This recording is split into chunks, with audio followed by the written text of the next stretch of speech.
Get out! Get back here, Tappy! We know you appreciate me!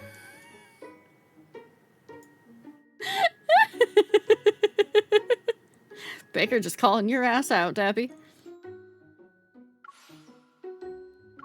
Alright, so... For those of you unaware... this is a gacha game. I do have to switch my category, hold on. And deep space. There we go. It is a gacha game. So we are going to do pulls. I have some pulls that I have saved up for you. Now, I'm not expecting anything out of these pulls, and this isn't a pull that I really care about, but they gave me free pulls on it, so I'm gonna do it anyways. And it's not that I don't care about the love interest, I'm just saving my stuff up for a different pull coming up, so... Are there goth or criminal boys? Yes. Yes, there are definitely criminal boys in here. The hot dragon daddy is a criminal boy. Hi, newbie. Also, Raphael is so done with my shit. Raphael is so done with my shit lately. Look at him. He's just like, I'm tired. Why aren't you paying attention to me? Pay attention to me. Okay, let me say this. And I said this in the lads Discord earlier. But I didn't say it to the wider community that I have here. I don't know what it is about Raphael, this character that is on screen right here, that has got me, like, so soft for him that he will always be on my list of love interest for like, ever. Even with Silas, the hot dragon daddy, being out there. I don't know what exactly is drawing me to this man. So, I think it might be in part his charm. It's definitely, like, how he also catches you off guard for some of the things that he does. We enjoy a drama queen! I don't usually, though, Sweegon. So, one of the things that they also said, that somebody said a while back was, your main love interest in Love in Deep Space reflects you as a person. As in, like, you usually share traits with that person. Raphael's sassy. He's a bit of a brat. And he has a physical trait that, he's not a bookworm, he's an artist. He has a physical trait that, that he does. A physical quirk when he lets his guard down that I noticed. That I was like, okay. Apparently, yeah, no, I definitely kind of do that too. He gets really touch affectionate when he's with somebody that he's comfortable with, and he lets his guard down, including what I would absolutely call nuzzling on, like, people's, like, hands and whatnot.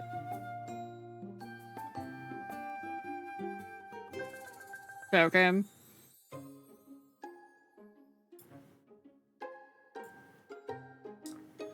So yeah. And I was like, what do you mean? What do you mean he does this? Why?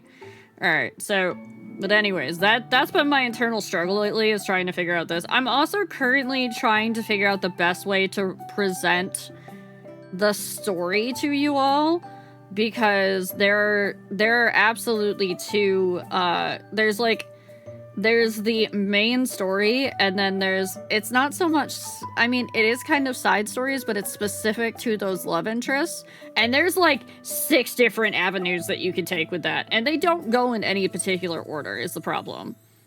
Like, I found one yesterday that was what happens after we find the cat with Raphael. And I was like, well, see, Araku, I need a list. I need, like, chronological order. Yeah, there's one here. Hold on. I think it's...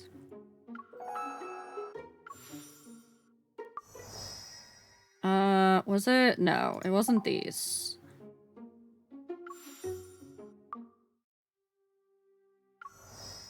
It's the tender moments. It's the safe one. So it was one of these. Yeah. It's this one. Yeah, in the date stuff. You have dinner? Also, Tay has dinner. They don't exist in this one, maybe.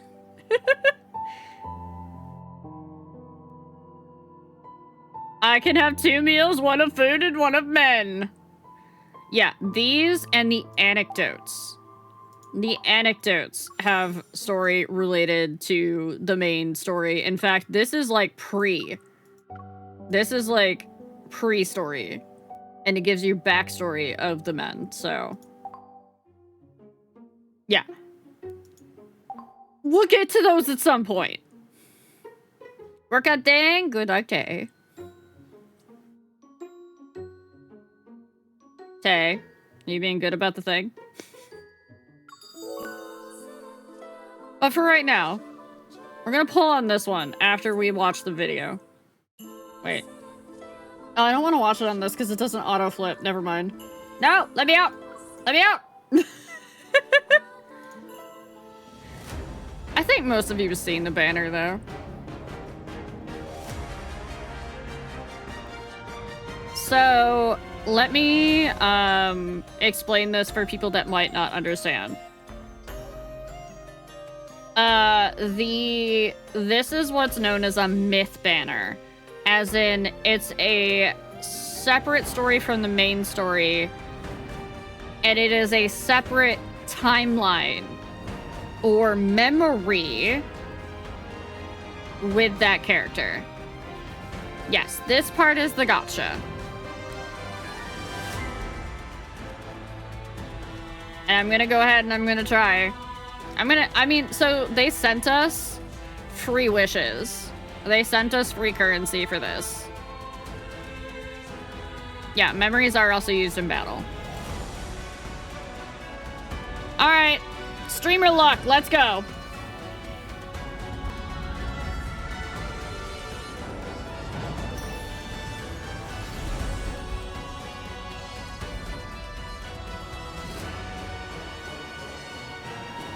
I got 2 of the same Zane, come on.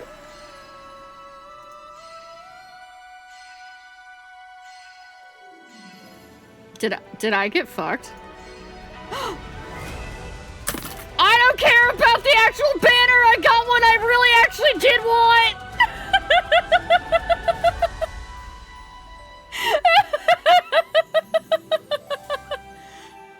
See, these unlock more story.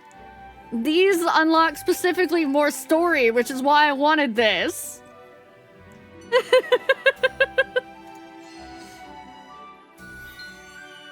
Okay, I'll take it. I'll take it.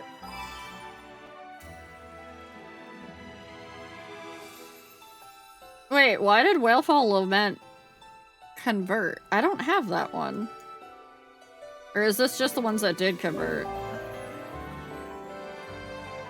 Raph, don't start texting me now. I'm busy.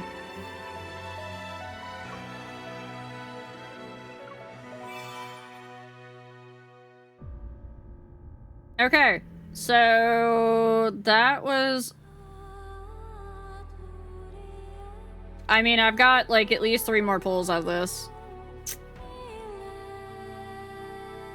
Do I do it? Do I do it?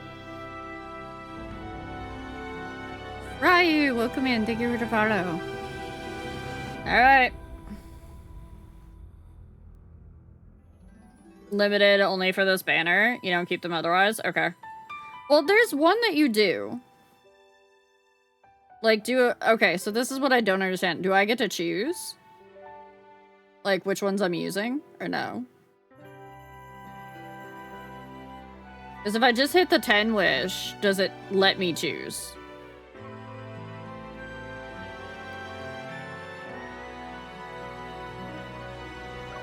I don't think it does. I think it just uses a currency.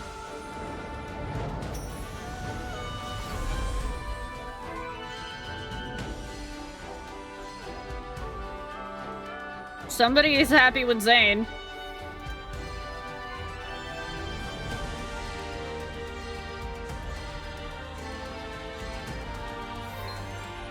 I don't have the streamer luck, chat. I don't have the streamer luck. I haven't gotten a 5-star.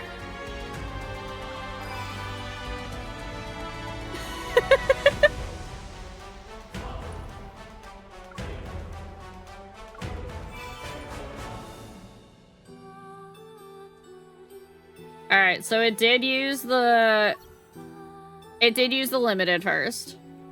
Yeah, it used the limited. Because these were at 11 and now I just have 1. So I can do 1 pull. Yeah, I want to save these for the next banner that's coming up.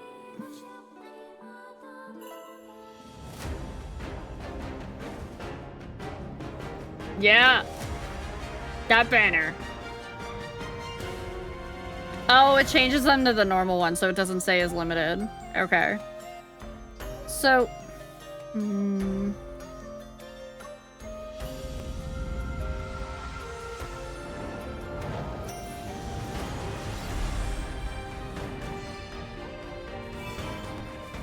Yeah, I just used the limited. But these ones convert. Yeah, these ones convert. Pretty sure. No, these are the ones. This is time limited and will convert to an Empyrean Wish upon expiration. Yeah, these stay. Yeah, it used the non-limited first. And it doesn't give you a choice. That's fucked. Oh well, I guess we're using the other ones.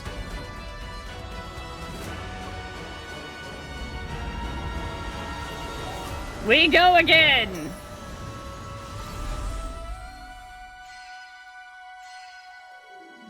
Well, Caleb Girlies celebrate.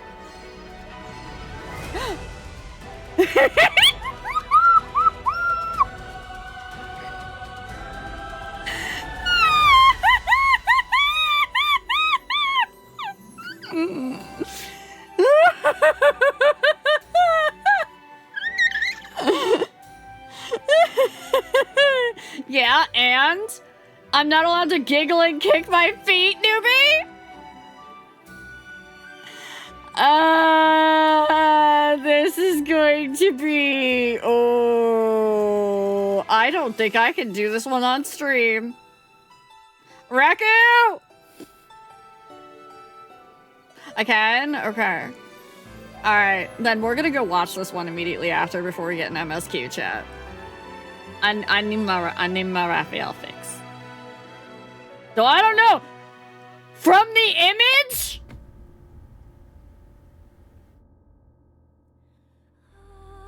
Don't do gilded. Yeah, don't do that one. Yeah. I specifically have banned myself from ever doing any secret times on stream. Just in case. But yeah, the fact that, his tie is in our hand, and he's definitely smelling our How is this one safe?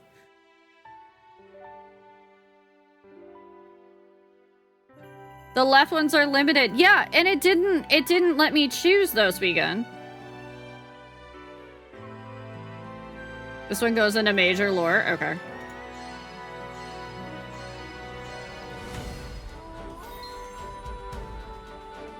Yeah, that was the thing, Swegan. It didn't let me choose. It's 18 plus now, and see, it's not listed as 18 plus on Twitch.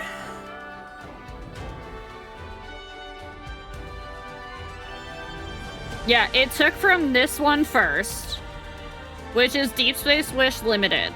And it says this is a time limited and will convert to an Empyrean Wish upon expiration. And it took from these first. That memory is 20 minutes. That's fine. I'm sure chat's down for that. Yeah, I used these. It didn't say that these converted, though. So that's why I'm confused. You wanted to keep the non-limited because you can use... So you could... I could have used these non-limited on another banner in future, is what you're saying, Sweegun. Oh yeah, the myth is, like, so fucking long. I know. Okay, okay. I get it. I get it now. I got you. Ah, no, I don't want that. I don't want to purchase. Heck off. Okay. It's fine. I still got a card that I really wanted. I actually got 2 cards that I really wanted, so... We're happy about that. We're happy about that.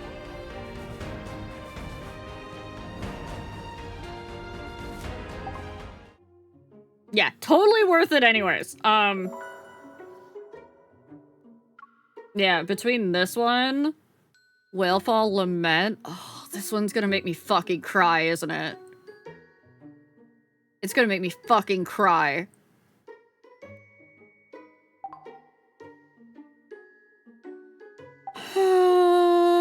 Oh, we're in ads? Okay, okay, thank you. Thank you. Chat, we're in ads. I got caught up in stuff. I will pause and I won't do anything that you guys would miss behind ads. Don't worry about it. Need to watch all these cards. Still, I've been so lazy. Sweegun! There's so much lore! There's so much lore in them! What are you doing? Yeah, I haven't been sleeping much lately. Is it that obvious? Yes, it is. It is.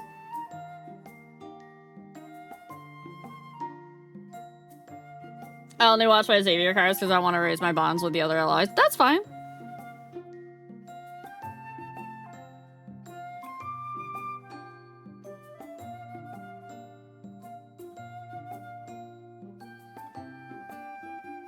Hey, Jimmy, your fucking vibes are off, bud, so goodbye. Come here. This sofa is big enough for the 2 of us. Being horny over myth cards exclusively?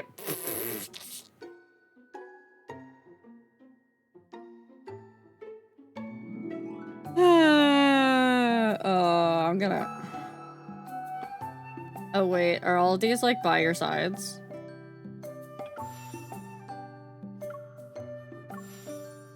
Uh-oh. Okay, they're tender moments.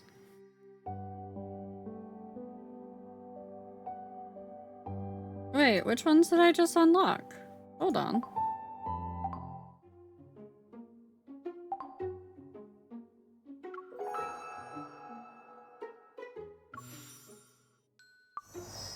Because they're not in here.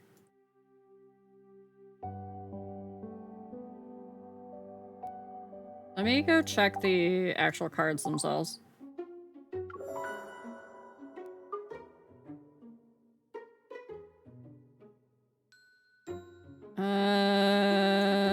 It was...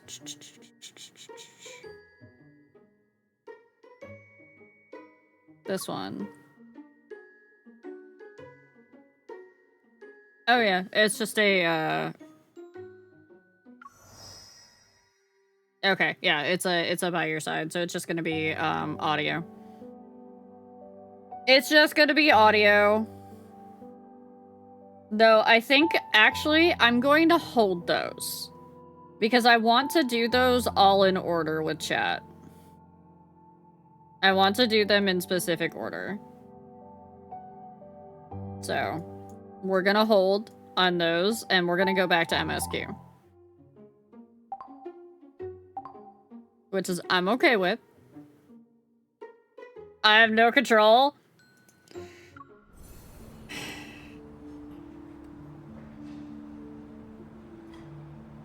Yeah, well, look what I have to do.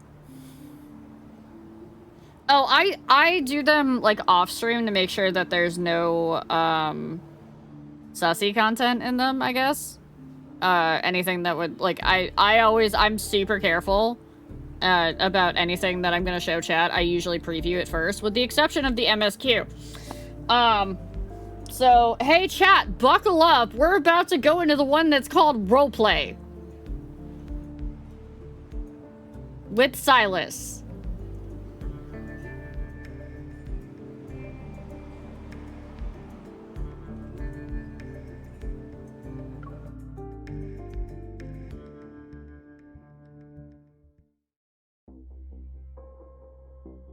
In the dim lighting, the croat brooch on my chest gleams a dark red, reminiscent of wine. After some twists and turns, I finally got the brooch from Silas. He kept his promise and agreed to help me obtain the Aether Core. With an expensive dress and dazzling jewelry, my reflection in the mirror is strange, yet sufficiently alluring. It suits you. Another figure enters the mirror's reflection. Silas leans lazily against the doorway. No one can stay wary when there's a beauty walking around. This beauty will bash your skull sooner or later.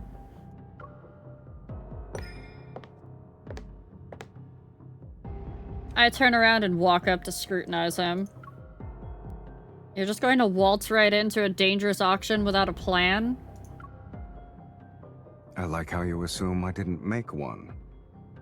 Find a way to make everyone lower their guard first. Then lure out the ones with ill intentions and get rid of them. Then I'll cover you while you fetch the Aether Core's other half.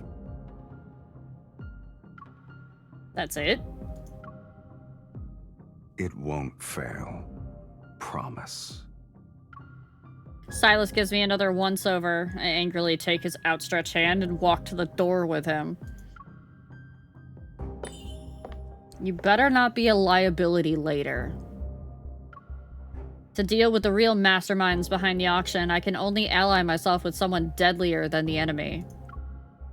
All the information I've gathered has created an intricate web of conspiracies.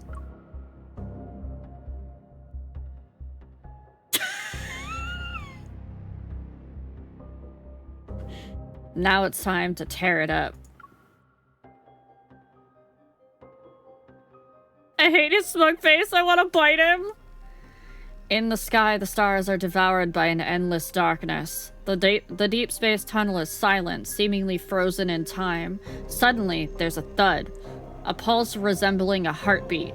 Cosmic dust silently fills the air. Something penetrates the invisible barrier and slowly opens its eyes.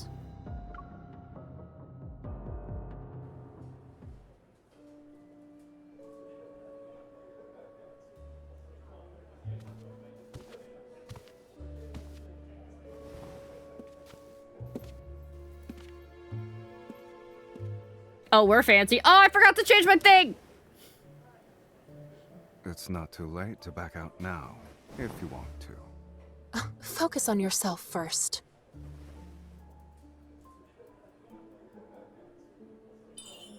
Stay frosty. It's showtime.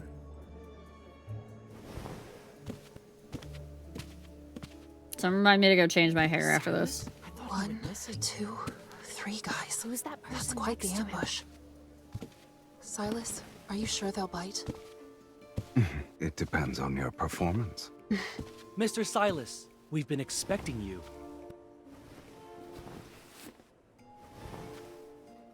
I assume you already know how to act as good bait. Rude! I'll be back soon. Rude! Have fun.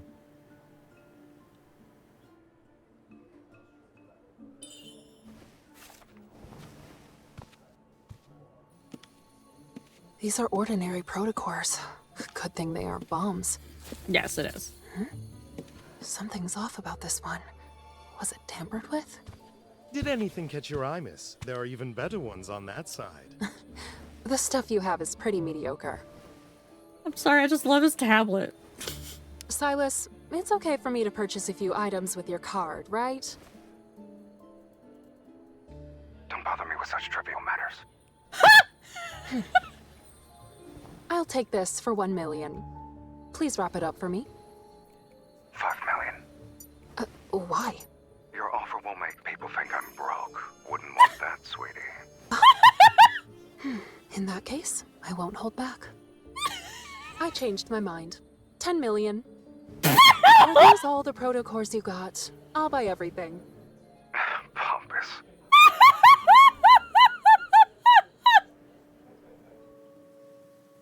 God damn!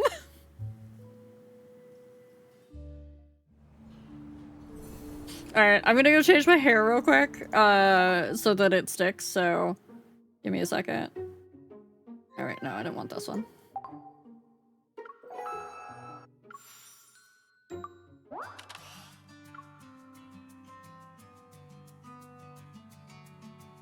Yeah.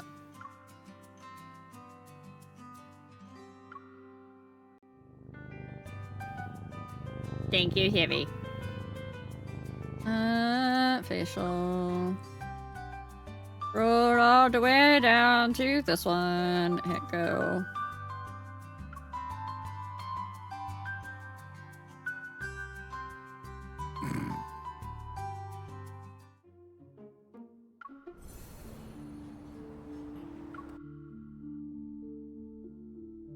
I both like and hate him. Yeah. Yeah.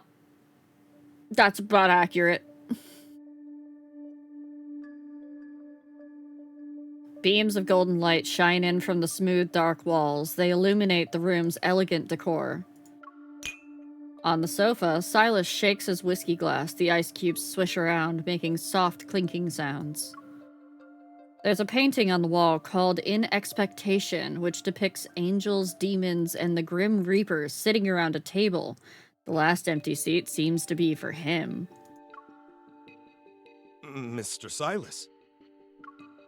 The man named Sherman walks into the room and nods humbly at Silas. Silas looks up, the corner of his mouth curling into a half-smile. And then a dark-colored mist seizes Sherman by the collar and slams him into the ground. Choking and losing energy from the strangulation, Sherman claws at the mist around his neck, but he only leaves bloody scratch marks on his skin. Even a meticulously crafted plan is powerless before absolute strength. My time is limited, so let's cut to the chase. No, I didn't betray you. Oh, I know. You're too much a coward to do it on your own. But the people who said they'd help you replace me must have made an offer only an idiot would refuse. Silas glances at the clear alcohol in his glass and puts it back on the table.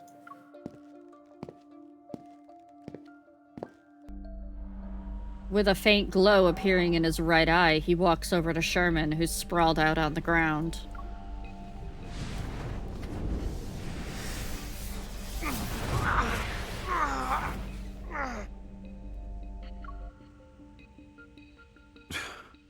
I see. Their method of buying traitors is as old school and uncreative as ever. Enduring an excruciating amount of pain, Sherman finally discards his hypocrisy and scowls. Silas, don't think. With them around, you won't be cocky for long. Silas reveals an intriguing smile and looks down at him. Since you chose betrayal,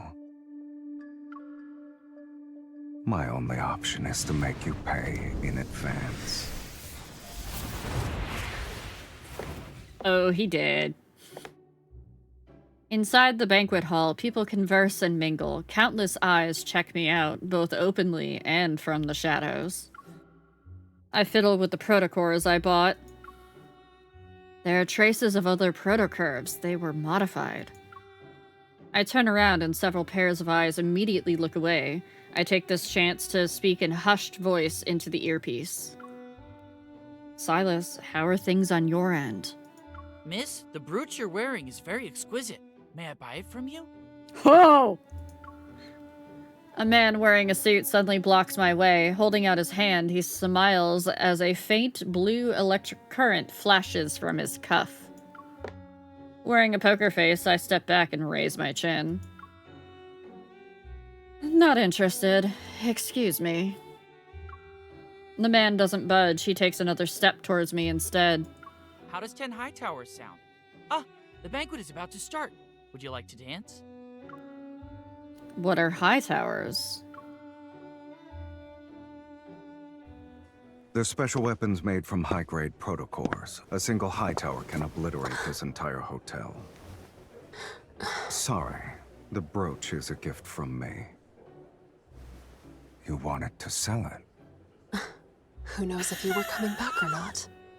Are you disappointed? You...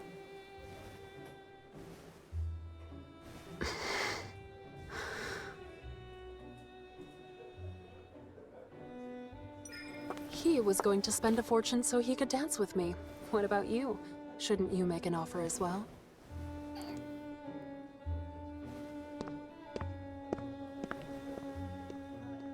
The Ether Core's location. You know where it is? You'll find out after this dance. Oh, that smug bastard. He's gonna make us dance with him for information. How are you so sure I'll listen to you? Refuse me all you want.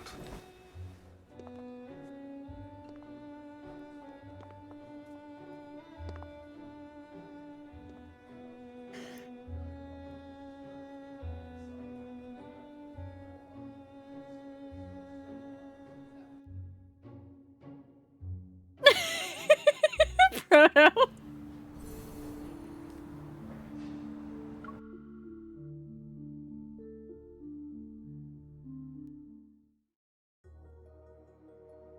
Melodious music serenades the luxurious banquet hall that's illuminated by dreamy lighting. Silas calmly guides me across the dance floor. Silas calmly One more time. Silas calmly guides me across the dance floor, swaying to the song's rhythm. He blocks the prying shadows around us, and when I look up, all I see is his face, which is quite infuriating. You need to be smarter if you want to retaliate against me. Sorry, I'm not really used to these kinds of social gatherings. I clumsily lift my heel off of his foot. Did you actually get information on the Aether Core? You can choose not to believe me. Catching a glimpse of a flashing red dot in the shadows, I use my hand that's on his shoulder to push him in the opposite direction. But they wouldn't leak such important information unless it's a trap. Oh, hi, Raptor! Exactly. I look back at him. You're not going to throw yourself into their trap, are you? Be content with your role. Don't scare away the fish that already bit the hook. 8 evol bombs, 15 high-frequency guns. They really want you dead. Silas, you made a lot of enemies. This isn't the first time it's happened. The music reaches a crescendo. The notes from the orchestra are layered on top of one another like surging tidal waves. The lights dim to the passionate beats, and shadows surround us on all sides. You have something up your sleeve, right? Even when you have a death wish, even if you have a death wish, I don't intend to die here with you. Don't worry. You won't die that easily. He's not allowed to have that laugh, chat. Just saying. He's not allowed.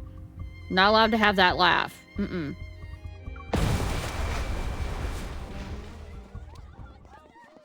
A deafening explosion drowns out the music and ensuing screams. The beautiful hall is instantly reduced to rubble.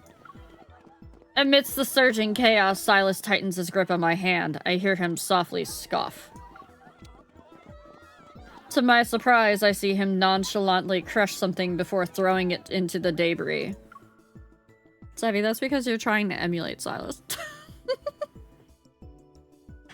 You had the detonator the whole time?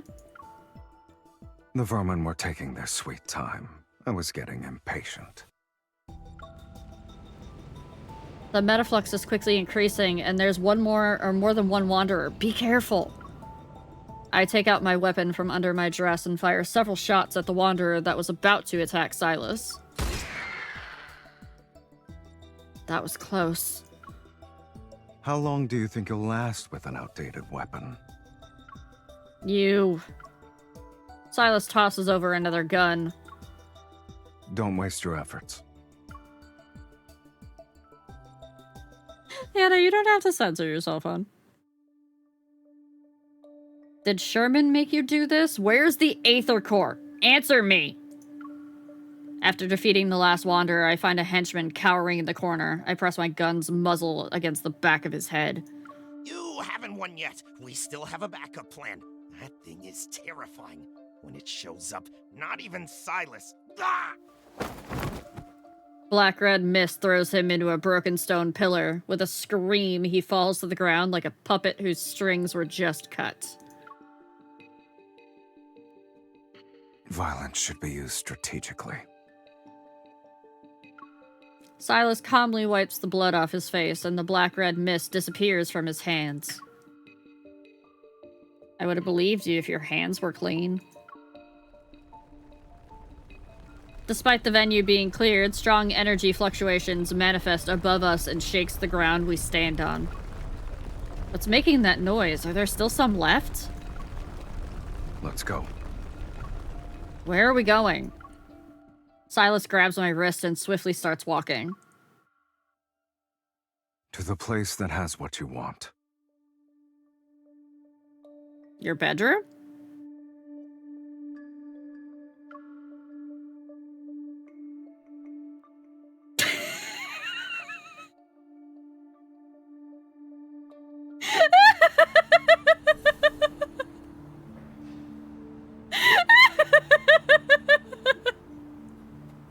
You notice the hesitation? That I was like, should I say it? Should I say it?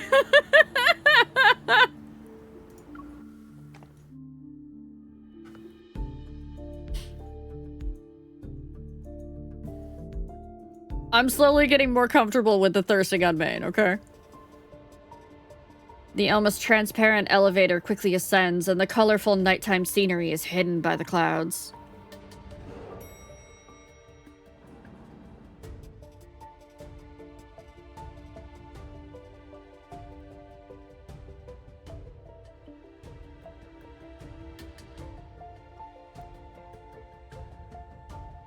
What is this place?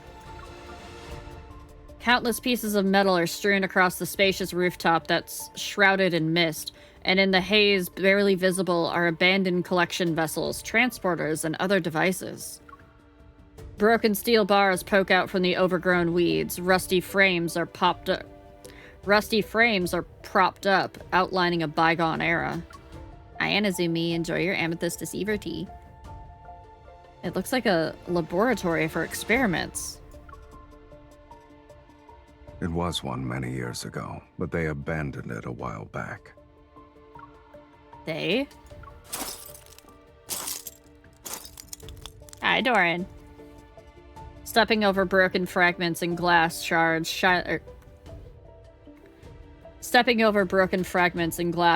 Silas's tone remains aloof. Ever. Ever? As the most prestigious international business group, it basically supports the whole Lincoln City. How could they be involved with the N109 zone? I heard that before the Chrono Rift catastrophe, the N109 zone was the most prosperous tech hub. So I guess it makes sense that Ever used it as a research base. I'm late. Has anything You really wild are a happened? naive Maybe Lincoln even right citizen. now. We went to the auction. Silas forced us to dance with him. That's about as wild as we've gotten so far. Thank you for the resub, you Boxster. What do you mean? Silas gives me a look. We're doing Many good, Doran. locations were affected by that catastrophe. Yet only the N109 Ryan Cozy zone X4. turned into a wasteland.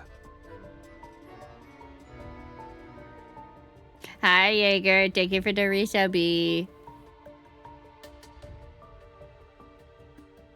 You guys started a hype train. How dare. What do you think that is? I recall some unverified rumors, but my mind is a Haiku mess train. right now.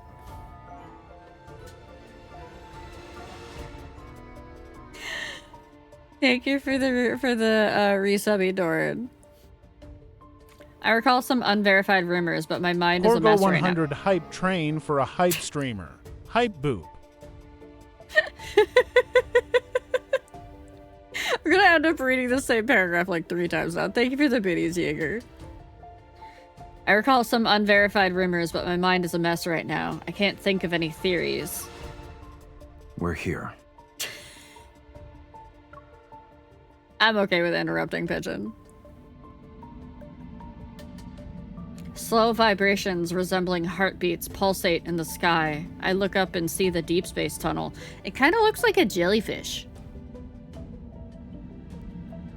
Doesn't it kind of look like a jellyfish?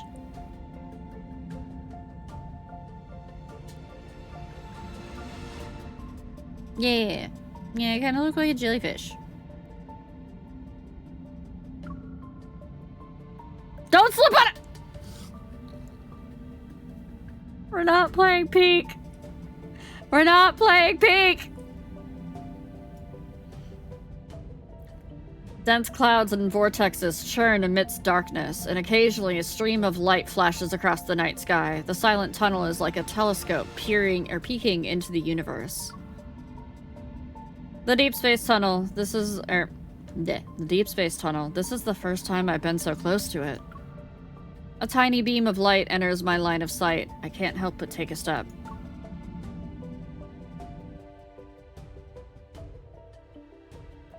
It's a flux nexus. I saw one in a no-hunt zone.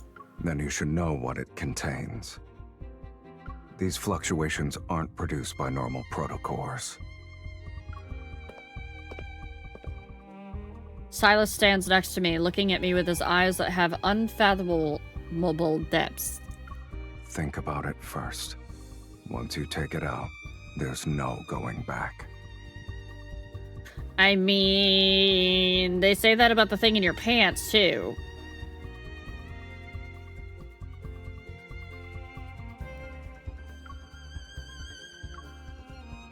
I'm already here. Why should I give up now?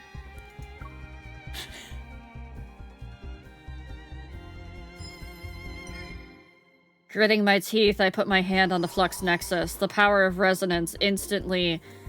Ah! What is it doing? Why is it going so fast? What happened? Okay, game. It, like, sped itself up. What? Stop. Stop, game.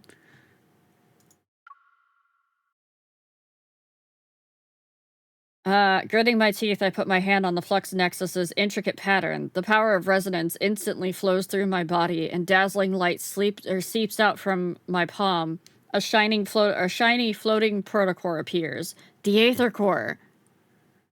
Yeah, apparently it bugs out sometimes. It's okay. I've had one. Yet as soon as I touch it, the ground starts to shake violently. A storm appears. Violent fluctuations lash out from the deep space tunnel's entrance. A huge shadow emerges from the vortex. It's getting closer and closer. Its wings blot out the sky. Is this the backup plan they talked about? We finally got something presentable. A huge protofield unfolds beneath it. There's a giant wanderer coming.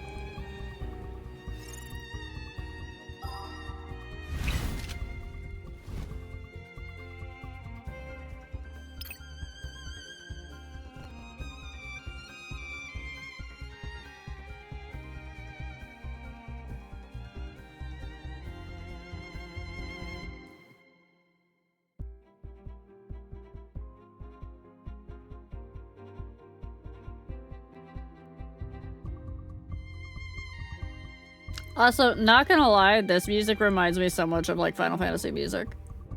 Specifically this theme. There's so much metafly.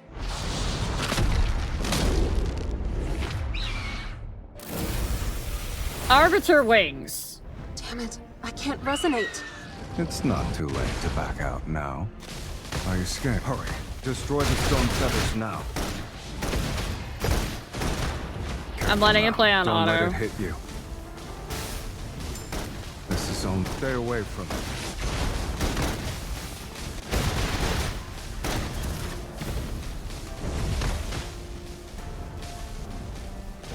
It's ethereal, pleading, and otherwise hauntingly atmospheric, very Final Fantasy coded. Yeah. Man, I'm dumb when I'm on auto. I just stand in shit. It's great. Hurry. Destroy the stone feathers now. Enjoy your hype train Don't let it emotes. hit you. Where are Don't you let it going? hit you, he says as I let it Stay hit away me. from it. Are you scared? You should step back. Who said I was scared? It's your time to shine. Don't forget about the person next to you when you run into trouble. Show me what you've got. Why does Autumn think I'm a black bitch? Watch this. We're halfway there. It won't take long for us to be done. If we're covered, be careful.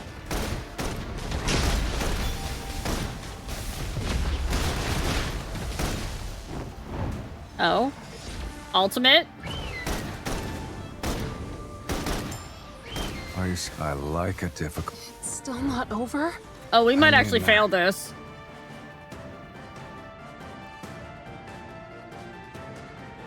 Oh no, we won. Okay. I was looking at my health bar and I was like, they should have dodged more.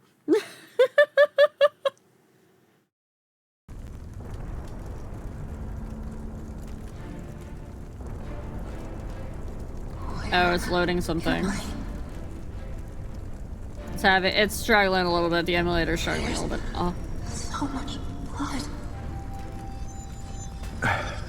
You must press on.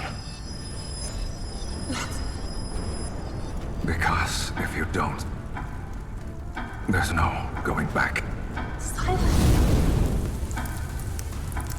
My vision blurs. Amidst blood and fire, the deep space tunnel appears. It shakes violently.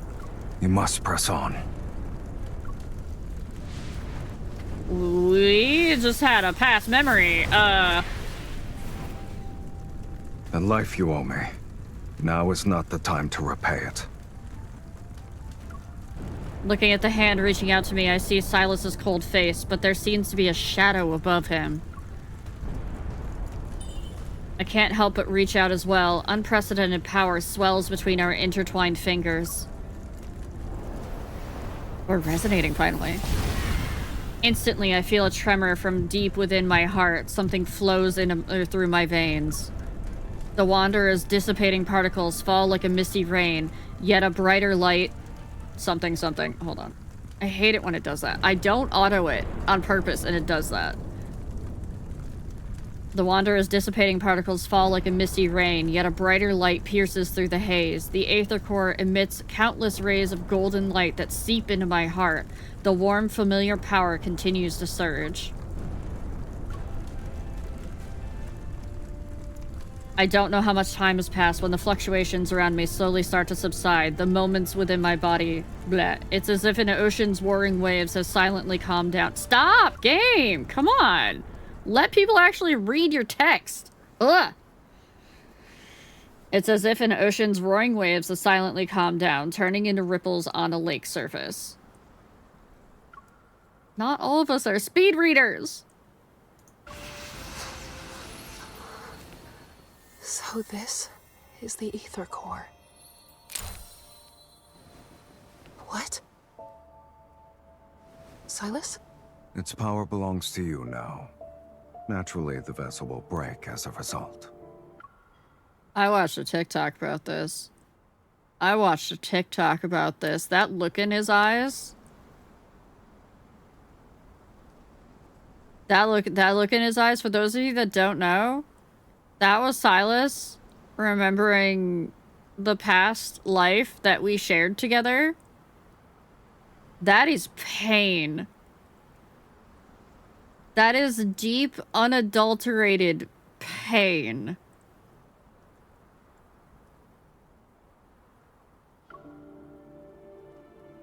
To me? Well, isn't this what you wanted? Where are you taking me? This is...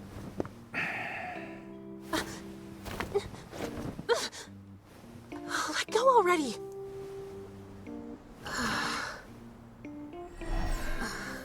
What is Meow. this thing? It's attack. Thank you for the resubby.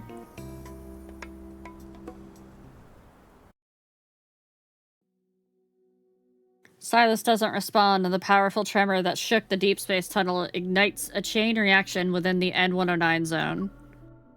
Those shadows who believe they controlled Anakinus are eliminated from Fate's tapestry. Unable to see the undercurrents beneath the water's surface, I can only smell the scent of smoke becoming more poignant as it's carried by the wind. Structures crumble and collapse, and Mephisto's wings pierce through the boundless darkness. He's accompanied by a distant tolling of a bell. It's almost like an announcement, as if the world is saying, the true leader of Anakinus has returned.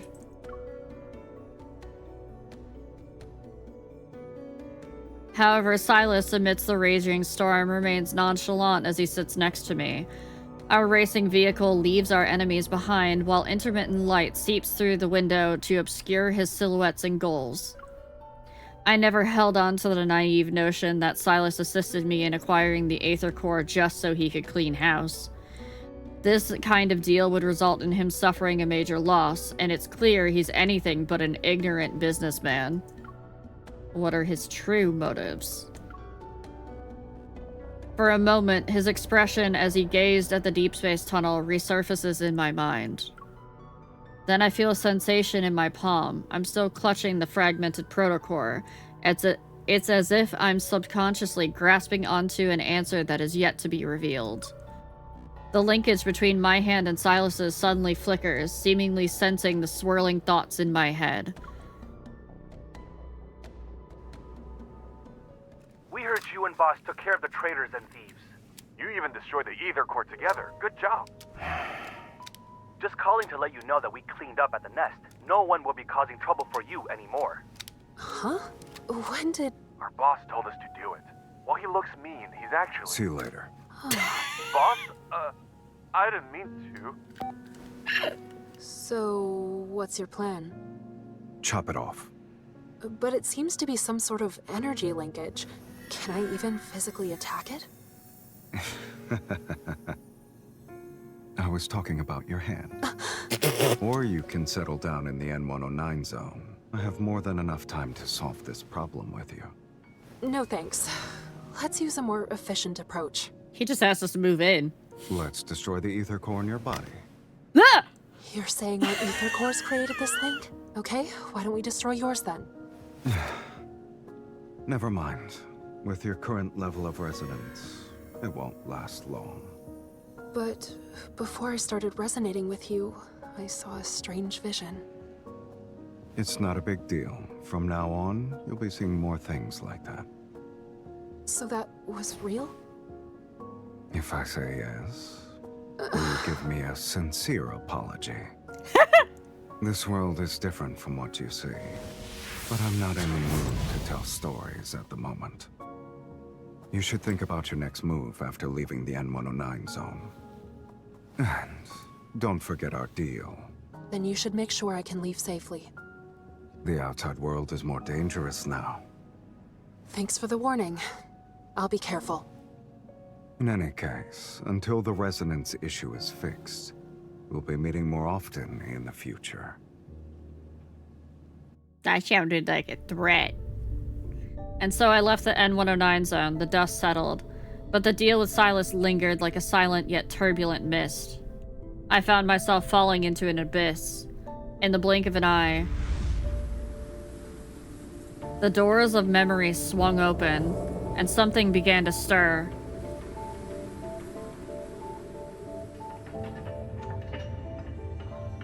It's another world I had once glimpsed.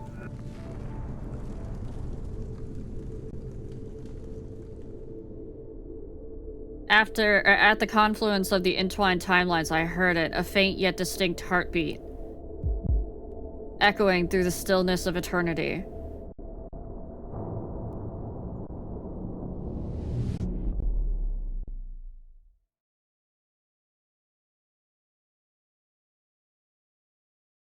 Doesn't make threats, only promises? Yes.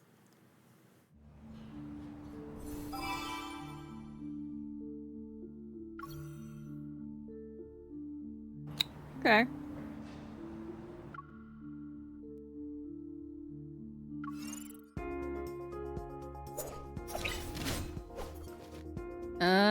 We should be able to clear this with Raph.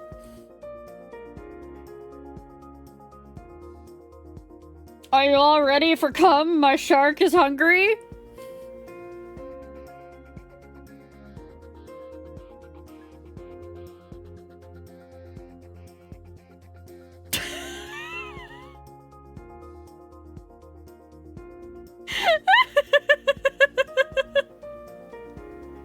You'll see in a moment, Doran. Even the smallest fluctuation. Come. My shark is hungry. See? Now, my turn. I'm getting the hang of this. Stay alert. Is it serious? I'm okay. I will never not be able to get over Go back that. to the pit you came from. Raphael, Yeah, I hear you. good job. This is actually now Raphael Jaeger. Don't underestimate the power of fire. Come. My shark is hungry. Now, my turn. Stay alert. Keep your distance from it. It was just a scratch. You won't escape. You were too close. Don't push yourself too hard. Follow me, and let's stop it. Is it serious? I'm okay. Now, trying to run away? Not so fast. Come. My shark is hungry. Now,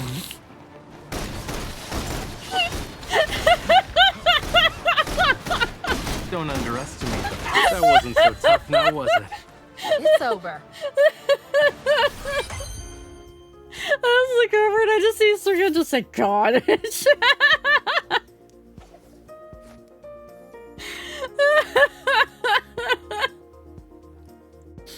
Oh my god.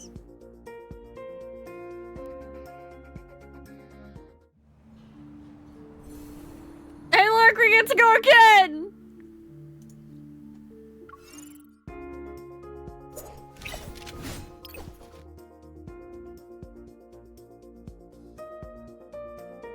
How hungry? Yes.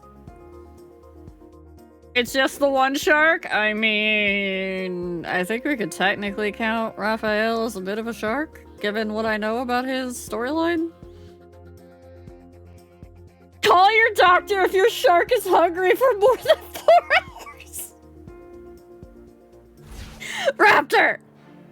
My hands aren't just for paint.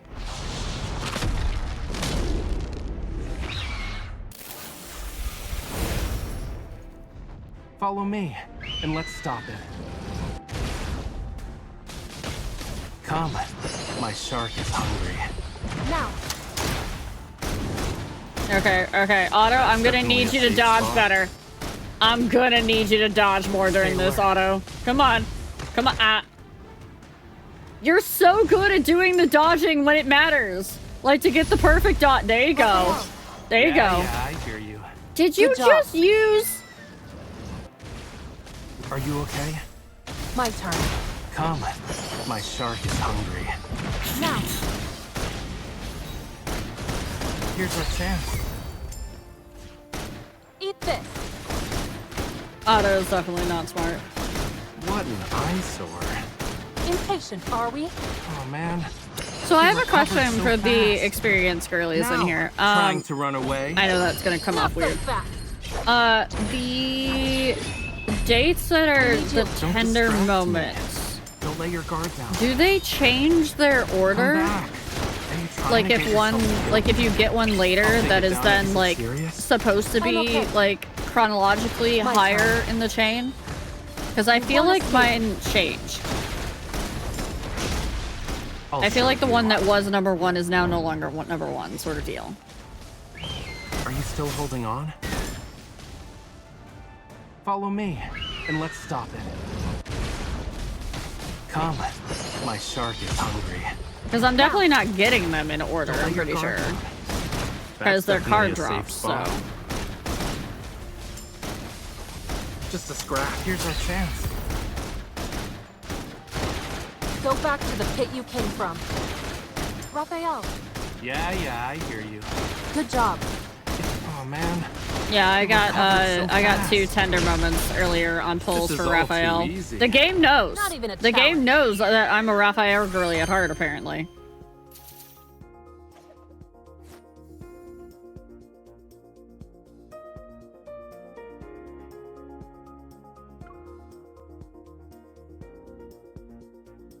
I don't know what's coming up in the story now. I knew Silas was up, but now I'm and don't you guys don't have to tell me, but I'm like I don't know what's up next. Eye of the Storm. I actually do have a shark vacuum. Oh. Oh, I don't like no. Oh, I'm about to experience emotional damage again, aren't I? Why are you smiling? Don't, no. No. You two especially can't do the...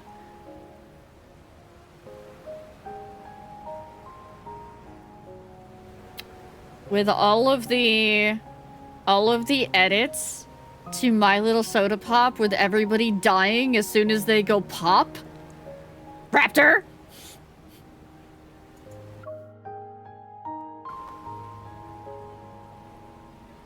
Raptor! Don't you have a game you have to go play?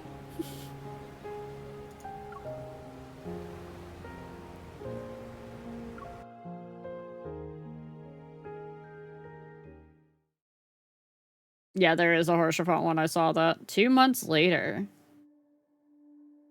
In the dimly lit room, silhouettes lurk in the shadows.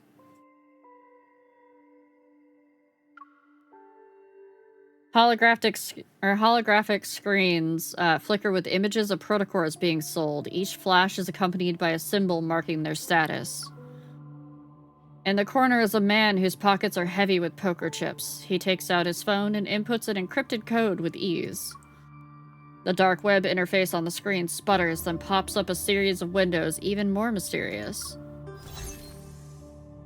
Top secret, the truth behind the end. Oh.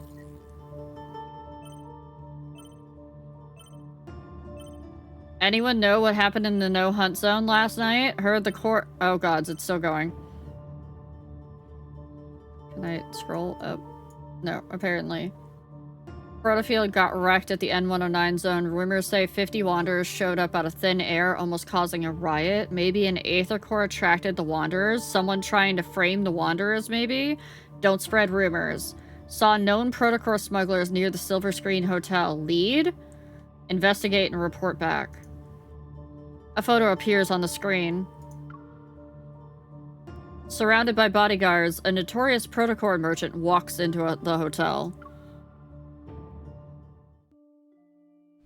Welcome to the Silver Screen Hotel. We work overtime for 2 months dealing with these Protocore smugglers. After that, it's vacation time. Why does her voice sound incredibly familiar? Several hidden bugs and cameras fall as Simone deactivates them. She brushes off the dust on her hands and casually tosses a transmitter into the corner. After Operation Ether Ordeal secretly started, this is our first mission together? I figured we'd have chances to work together since you are also here, but things have gotten hectic with mission after mission. Simone used to be in Unicorn's armament tech. She has the micro-modification evol. And ever since she increased my hunter firearms firing rate by 2-fold, we've gotten along well. Hi, Romelia. Yeah, Lincoln's been a mess lately. I wonder when things will settle down. At least it's nothing compared to the N109 zone. Also, for reference for anybody who doesn't know, because either you're new or you just don't know the lore or anything like that, the N109 zone is basically a whole fucking city. It is gigantic. It's not just like some little subset of the city, it's gigantic. I heard you went in all by yourself 2 months ago. You made a mess out of Ani Kindness's Protocore auction and left unscathed. You even managed to... Excuse me, did you just say Ani Kindnesses? She lowers her voice. Her tone is half teasing, half curious. You even managed to get your hands on a real Aether Core, right? Who told... This is the first time I've heard about it. Who told you? No one. But it does coincide with when you were away from the Association and the incident in the N109 zone. The Association launched a covert mission. Something about investigating the recent chaos in Lincoln. Simone trails off, but I know what she's implying. This operation is for the Association's best. A few probably noticed something was unusual. Relax. This is top secret stuff. There aren't even leaks, let alone whispers. I wouldn't mind catching a glimpse of this ether core to see what all the fuss is about, though. Anyway, the N109 zone whispers about an ether core, and suddenly the groups on the dark web go nuts. I thought the Association wouldn't bat an eye, but then Captain Jenna showed up and dragged me into the Special Operations team. It feels like we stumbled into something big, and that rumor being passed around becomes a truth. I always believed the ether core existed. I just never thought there was more than one. Yeah, there's kind of one in my heart. If these smugglers have the real deal, that baby's going straight into my railgun. No. No. You don't get to put it in your gun. The elevator keeps climbing as if it's taking us to a rooftop that's directly under the deep space tunnel. For a second, I feel like I'm back under the N109 zone sky. Allow me to jog your memory. From your past to your future, to even all the crimes you'll inevitably commit. After all, you and me, we're the same. No, we're not. No, we're not. My memories are too fragmented and unclear. Is it because of this aether core? Shut up, Raptor. My hand touches my chest, the warmth pulsating like another heartbeat. Heads up, you two. We hacked the hotel's security system. You've been whitelisted and can come and go as you please. Andrew, the captain of data analysis, is micromanaging all intel for Operation Aether Ordeal. He's communicating via earpiece. Rendezvous in conference room 3909. It'll be showtime in 5 minutes. A holographic 3D map of the hotel flickers to life before me, modules snapping into place. Simone winks. She's very proud of her latest gadget. The moment you meet up with the target, Evo will be transmitted through your contact lenses device to alter his memories. He'll think you're the buyer he met before. You have a 30-minute window, so make it quick. Understood. We'll grab the items and see if there's an aether core present. Anyway, we can fight our way out if things go south. Are you doubting my new gadget or her Evol? Simone adjusts my dress as she equips a protofield disruptor that's shaped like an earring. Our reflections stare back at us in the glass. Simone looks stylish in her secretary attire, and I'm wearing a simple, elegant dress. I didn't think I would be an heiress again after I returned to working as a hunter. At least my time in the N109 zone taught me how to bluff. A ding announces that we've arrived on the 39th floor. Simone and I exchange a look. Here we are. Let's do this. When did this turn into Men in Black?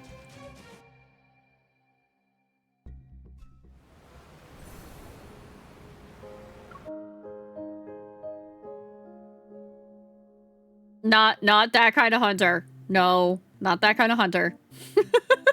1 hour later. With all this fuss, I thought I'd finally see the real deal, but these were all duds. Well, we didn't get an aether core. The mission wasn't a waste of time. We have these modified protocores. The protocore smugglers are taken away, and Simone and I return to the Hunters Association. Special authorization confirmed. Good job, everyone. I hate Otto. Do your weapons or gear need to be maintained or repaired? And just between you and me, Hunters Huntin' is serving a fancy meal tonight. Don't miss out. The little robot loudly whispers as it almost waddles into the armory with my weapon. Simone, your gear's suffered some wear and tear lately. Over 65% of it has been damaged in the past 2 weeks. Simone, stop getting hit. Dodge better. If she didn't help you control your evil, that number would have been higher. 70% at least. Andrew is glued to his multi-screen setup, but the windows flicker to life like a digital butterfly sword. Wait a minute.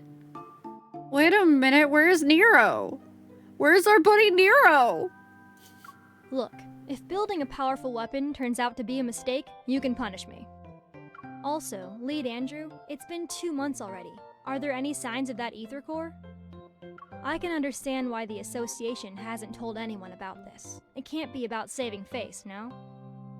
Alright, check this out. A rolled-up combat uniform lands on the table. We look up to see Jenna walking toward the control desk. Captain, what's going on?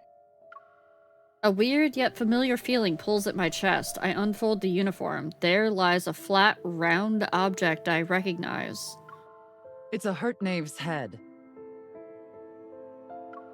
Simone wrinkles her nose in disgust. Without missing a beat, she snatches a pen from Andrew's desk and uses it to push the head away. She ignores the look on his face. How could they just leave a head? Where's the protocore? Jenna finishes drinking her water and tears open a package. She takes out a bread roll. Because there was only the head. Why are they always carrying around bread?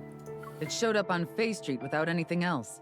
The protocore must still be in its body, but who knows where that is. So, already you can see something's not right here.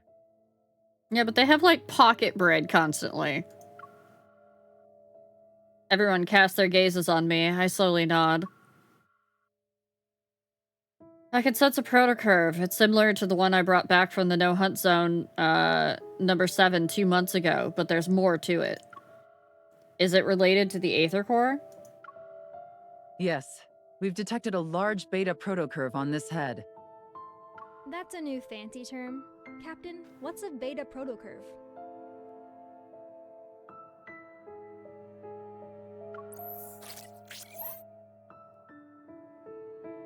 Jenna takes a moment to gather herself. She stands up and the control desk flickers a couple of times. A holographic 3D map is projected from it. Remember that incident last month? It occurred on the 8th at 9 a.m. Lincoln Bridge's main pier disappeared from the river for 20 minutes. The whole ass pier disappeared? And on the 14th at 3 a.m., rainbow mists appeared in Goldwood City. Specifically, they materialized in 6 districts within 4 seconds of one another. Then on the 29th, an incident occurred at 4:30 p.m. An ice cream parlor in the Ring Imperial Center was flipped, and customers on the top floor were trapped in the first floor's freezer. The Wanderers behind these have one thing in common. The protocurve produced by their protocores are capable of distorting space itself. Yes, there are NPC women in this. Also, chat, we're going to be going into ads very shortly. I will pause for ads, so anybody that does not have a sub and or does not have Twitch Turbo won't miss out on anything. We're calling this unique protocurve a beta protocurve for now. I won't get into the details of the analysis. However, after comparing it with the protocurve produced from the deep space tunnel region that's in the N109 zone... They won't because this is an Otome game, and Otome games only have male love interests with, like, very rarely a token woman love, but the main character is almost always a woman, and there's a lot of stuff in Chinese culture that's against queer stuff, so usually they won't put that in a video game. Our current findings reveal that... Jenna leans forward. She grips the control desk to emphasize her words. An ether core is involved. Based on our observations of these wanderers, the Intel Department and Advanced Tech Labs predict we'll observe more beta protocurves in the future. That's where new ether cores might appear. New ones? There are also different game titles for different romance options. Otome is mostly girl times men, but there is stuff for girl times girl, boy times boy, and inclusion of all gender types. Yeah. On the map with Lincoln City at its center, points of interest start appearing. There are potential locations, and they're everywhere. Some are even thousands of kilometers away from the city. Everyone, it's getting dark. Night will fall, and we all know the big guys lurking in Lincoln's shadows are about to make their move. Alright, chat. It's ad break time. Ad break time! I just saw it pop up, so. If you need a stretch, get up, stretch. I actually should get up and stretch, so I'm gonna do that. I'm gonna put you guys on the AFK screen, and we will be back in a few minutes.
Welcome back from ads.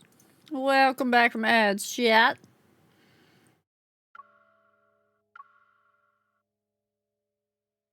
Oh, did it end? Oh, okay. Captain Jenna revealed a lot of info today, and there's another Aether Core aside from the one in my heart and the one in Silas's eye. But it could be any of those locations, and this Aether Core might be incomplete, similar to how the one in my heart was at first. It will take some time to find that Aether Core. Our mission goes beyond just collecting Aether Cores. We also need to investigate the shady organizations that covet them for their own goals. They're essentially a ticking time bomb. You mean Anakainis? We'll split up for now, but try not to alert the enemy. We don't want to make things worse.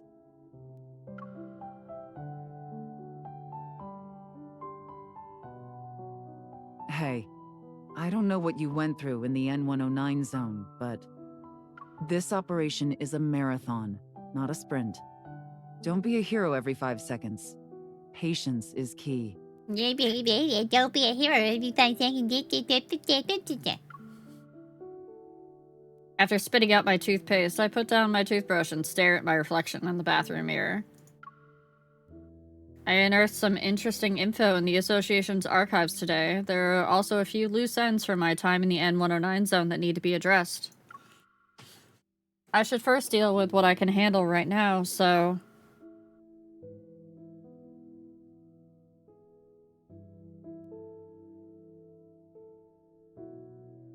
Roz, Raphael had to be going out of his fucking mind while we were in the N109. What is this?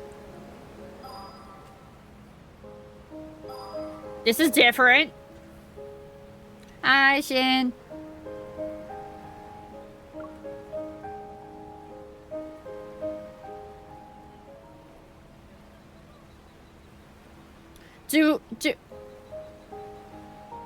I choose? I did them all for lore. But it'll branch off and I should do one at a time, right? Reminds her a lot of Summoner Wars. It's reminding me a lot of Shadowbringers right now. You pick one for now. Okay. Well, we're picking Raphael!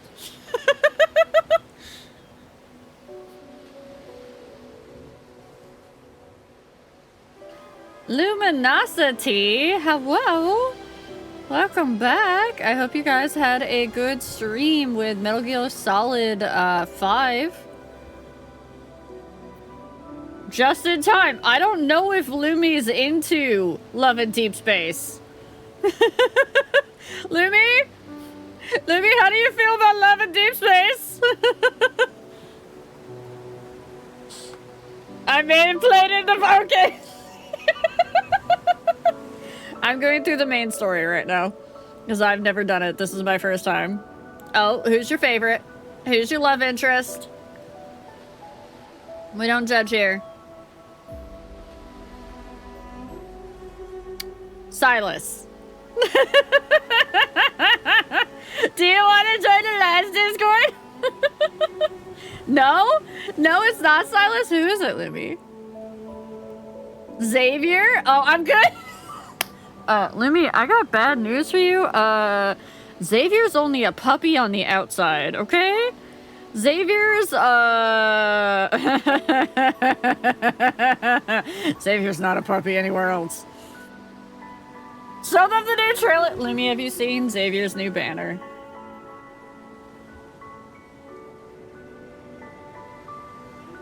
Okay. Okay. As long as you're aware. Not the new one? Okay. Alright. Welcome in, Raiders. If you don't know me, my name is Riel. I am a purple Grumman Cockerel Fey goddess who rules over the realm known as the Wilds. And currently, I am playing Love and Deep Space for the very first time. I usually play things like Subnautica, Final Fantasy XIV, Coral Island, Ark Survival, things like that. Been a while since I saw you. Hi, welcome back, Demon Lord. I'm slowly getting into my Otome / visual novel arc apparently, so bear with me. But if this isn't your jam, I completely understand. We are only going through the story right now, so there's no of the quote-unquote gooner bait that everybody talks about this game in this. It's actual, like, deep invested story, so if you're in for that, let's go. But, also, if you have to do anything post-stream, make sure you get up, you stretch, you get your water, you get your food, and everything like that. Thank you for the follow, Titansbane. Welcome in. That goes for you too, Lumi. If you gotta do anything post-stream, make sure you get up and stretch, okay? Self-care, important. Especially post-stream. Comfy! Thank you for the Blue Eyes Hibiscus Infusion, team. Wait, thank you? No, enjoy your. The combat was fun. Yeah, the combat in this was pretty good. Yes, yes. Thank you. Thank you, Lumi. Thank you for the raid. I just need to eat my pancake? We have different meanings for pancake here.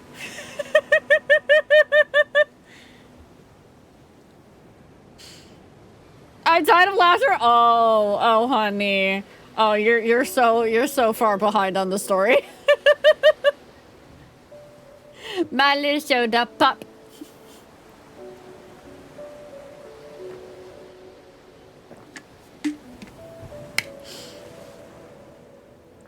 Thank you, Demon Lord. Have a good meal. I was eating pancake during Lumi's stream. Enjoy your pancake. Also, if you like Epic the Musical, how dare you eat pancakes? I just triggered like half of my fucking chat saying that, by the way.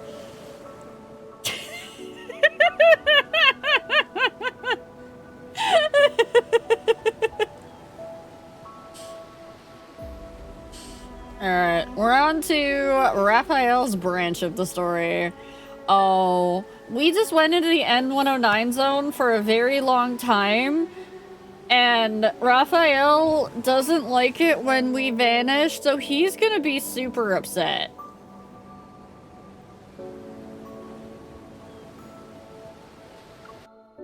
He's not gonna be happy.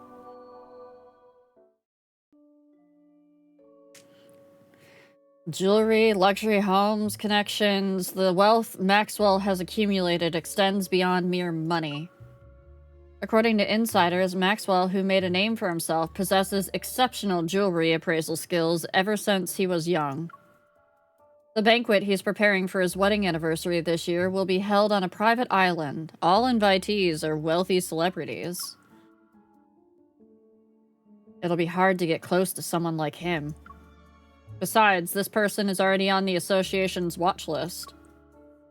Looks like I'll have to tap into my precious connections to complete this mission. The villa on the bay sits quietly in the cool, salty sea air. Welcoming my arrival, the familiar iron gate is half open as always. Raphael, shut your fucking door! I need to remind him that his habit of leaving the door open should be broken.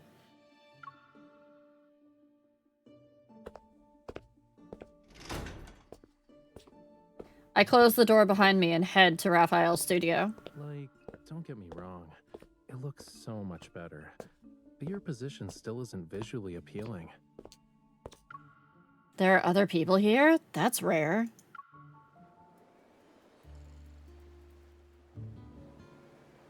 The wind blows open another door before I can reach it, and the sound of the waves resounding inside the house rushes to greet me. In front of the large floor-to-ceiling window, an unusual figure swings their arms as they're bathed in sunlight. Raphael?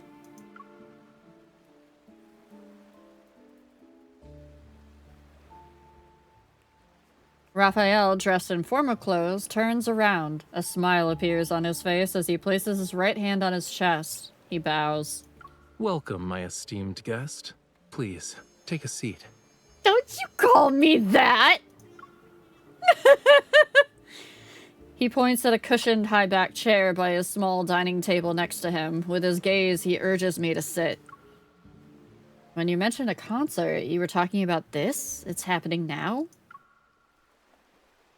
Of course. Sunlight washes over the chair. A cup of tea sits on the edge of the table, and a dark red plush carpet covers the floor. He put a lot of thought into preparing this. He's not messing around. Since the audience is here, the concert can officially begin. I've actually heard that the period tracker is more accurate than most of any others. And by the way, being an American, it's not going to be, you know, tracked by other things.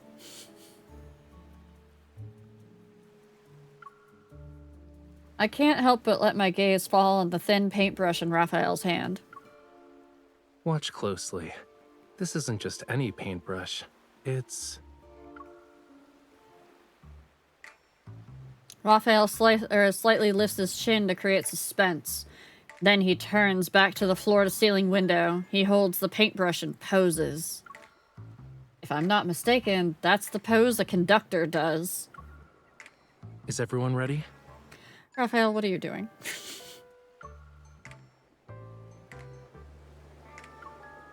I look around the room again. I'm the only one here. Thanks, Umi. Even if we count the beach, only a few seagulls are perched nearby. They're preening their feathers. Raphael, are we giving a concert to the seagulls? Cookies. Cookies?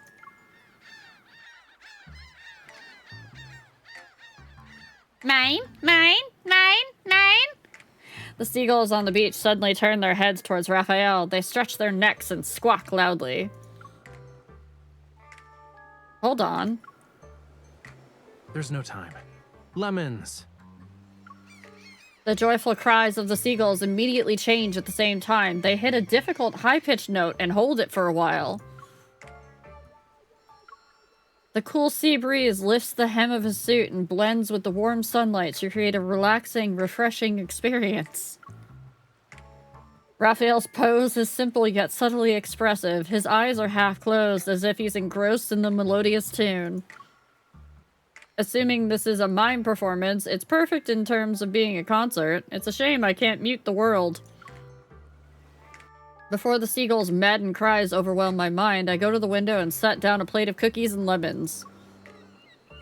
The rhythmic cries stop. Seagulls fly in to snatch the food before scattering. They're satisfied.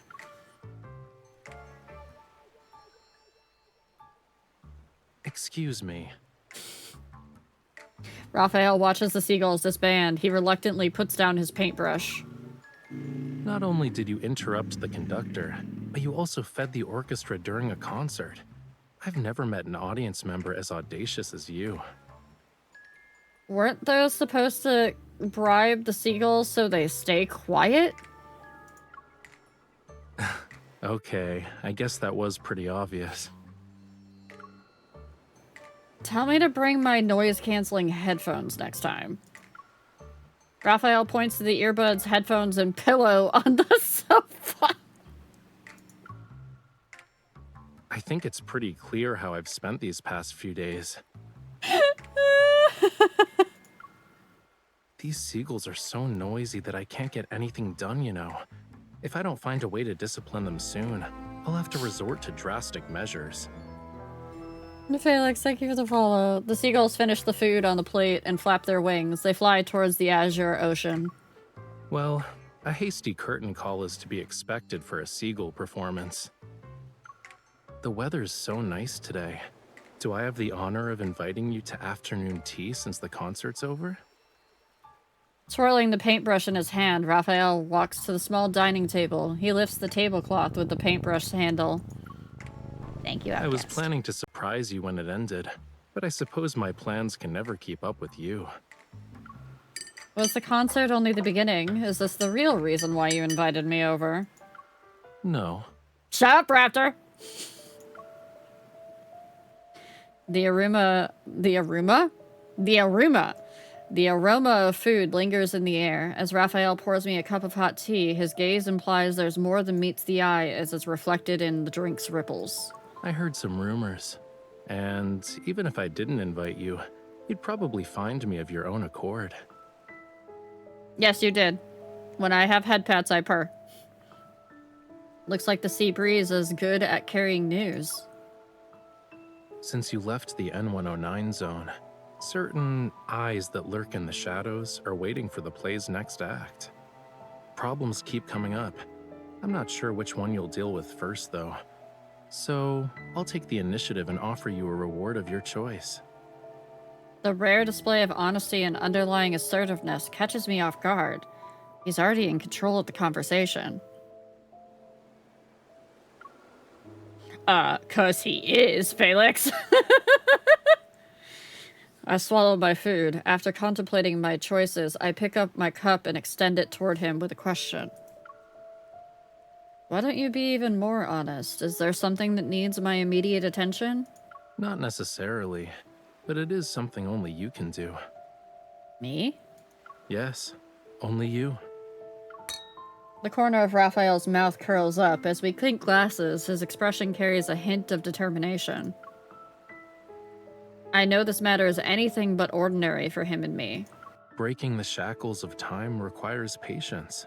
As they say, haste makes waste. Let's talk about your issue first, yeah?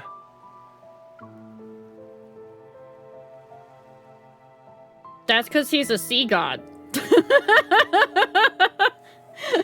He's a sea god, Felix, that's why.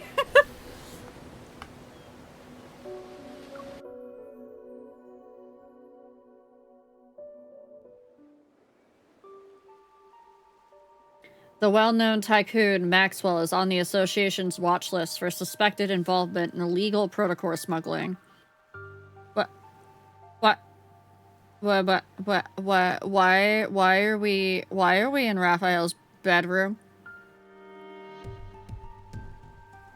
Why?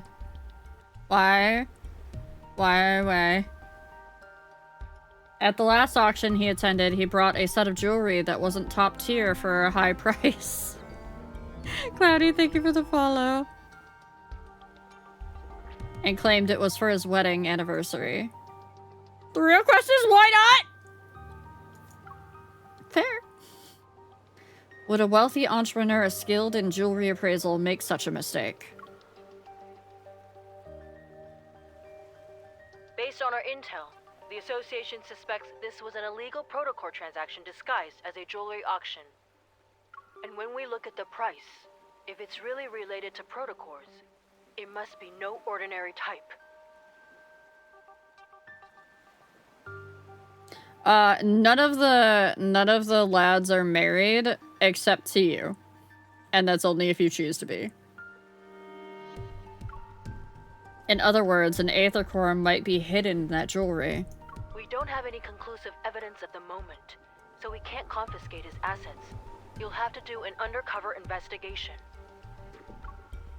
Yes, Captain. Maxwell plans to give the jewelry to his wife at the banquet. If I attend, I might be able to inspect it. Rayla, I think you're getting confused because you heard the wedding thing. This is for Maxwell, so... Maxwell is having the wedding anniversary. And that's our target. That's who we're going to talk to Raphael about. Because we need Raphael because Raphael is a celebrity. I just got scared by my hair. As for getting my hands on an invitation from a tycoon. Only you can do this, Raphael. I know. Your eyes already acknowledged how wonderful I am the moment you walked through that door. You don't need to butter me up even more. You smug bastard. Raphael leaves the changing room with his hands behind his back. Anticipation builds with each step he takes. What about the invitation? Didn't I say I'd present you with a reward of your choice? Here you go.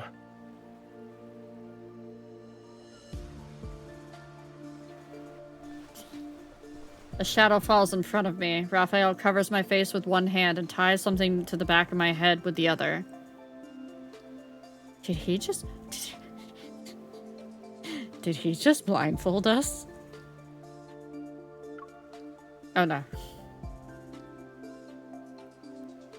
I raise my hand and touch the smooth surface. The object is some sort of firm. Raphael wraps an arm around my shoulder and leads me to the mirror. A mask for a masquerade? And the invitation to Maxwell's private banquet. Okay. Raphael stands behind me. He appears dissatisfied with how the mask is positioned. While talking, he undoes the knot and reties it. Maxwell and his wife Gabriella met at a masquerade ball. The theme of their wedding anniversary is reliving the moment. Guests will wear customized masks as part of his commemorative gift. It sounds like he really loves his wife. But these masks are custom made, so they must represent its wearer's identity, right? Yup. Your clothes and jewelry are ready too. Now's the perfect time to get acquainted with your new identity. I glance at my reflection in the mirror. I notice Raphael's somewhat extravagant formal attire that suits a masquerade. So, you're not an artist? I'm curious about this new relationship you've set up for us. Mischievous, Raphael winks at me as I'm looking at my reflection in the mirror. A new, talented opera singer who's accompanied by a dedicated manager, bodyguard, and assistant. Which one of us is the opera singer? I'm definitely not your manager, bodyguard, or assistant. I never accept side gigs. Of course not. Of course, we're still the fucking bodyguard.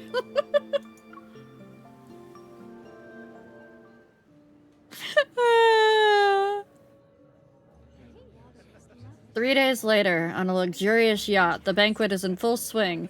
Melodious music accompanies the event. I quietly touch the back of my head. The mask is on my face, and the strap shows no signs of becoming loose. With a champagne glass in hand, I stand behind Raphael. I occasionally pretend to take a sip as I observe the people around us. Why are you so far away? Oh, okay, that's where that comes from. Raphael, who's also wearing a mask, turns around and looks at the distance between us with some confusion. He gestures for me to come closer. Wait a minute!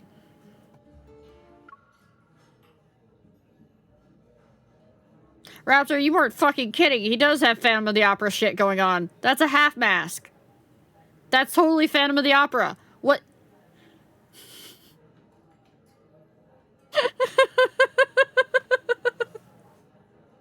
I was like going over it in my head as I was talking, and I was like, why is it only a half mask? Oh!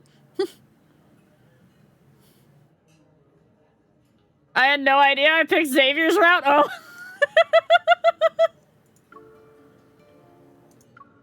Your clothes and mannerisms are your face in a banquet like this, which means they're under everyone's scrutiny. So, people are gonna think I brought an assassin with me when you stand over there like that. I mouthed, this is the distance a bodyguard should be at Raphael.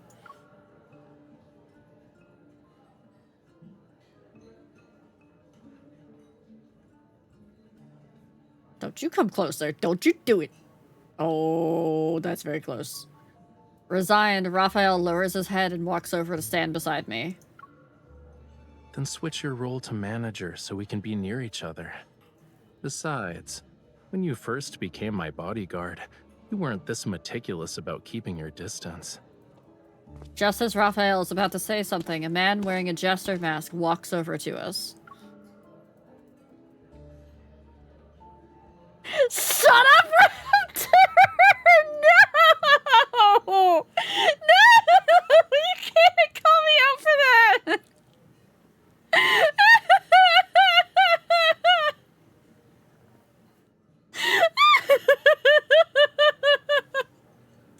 I'm gonna hide my tail. I'm gonna hide my tail. Tail's gone. Tail's hidden. Can't see it now. Can't see it wagging now. I mean, you still can a little bit, but not like that. You give her my head pats. We tease her for a tail wags all over the show. I know. I've even come in and teased Raptor about her tail wags. I have a tail wag emote too. Fluffer, show them the. There you go. There you go. Thank you, Nolio. We have ear wiggles and we have tail wag. Raptor's tail is like fucking light speed though when she's excited. Dear gods. That thing just goes at like, I don't even know.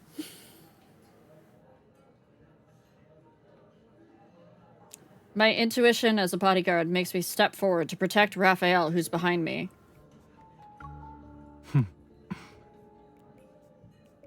He's just here to talk. You don't need to be on high alert. I nod and step aside. Standing next to Raphael, I watch as Raphael starts a conversation with him. Your bodyguard is competent. Smiling, Raphael looks at me. Being modest would be a disservice to her. Having her around is the best thing that's happened to me. Ever since he's boarded the yacht, Raphael's speech and enunciation have changed. His gestures are also more exaggerated than usual. He's like a real opera singer. Interesting. Maxwell made this mask and brooch for Yosef. He should be over 70 right now. But you sound like a young man. Here we go. I feel a little on edge, but my expression remains calm as I take the wine glass from Raphael's hand. Are you saying that 70-year-old Yosef should disregard his health and attend in person? Youngsters like yourself are very sharp-tongued. While Yosef and I were drinking tea and playing chess, you were probably having fun somewhere else. Oh yeah, totally. He was absolutely having fun, quote-unquote. Judging by your attitude, you must be an old friend of his, good sir. Has he not taken the time to share some of his insight with you? For example, Not how that does kind a of fun, person Sophie. avoid becoming an annoying old man? Watch your tongue. Did Maxwell actually allow someone like you to attend this banquet?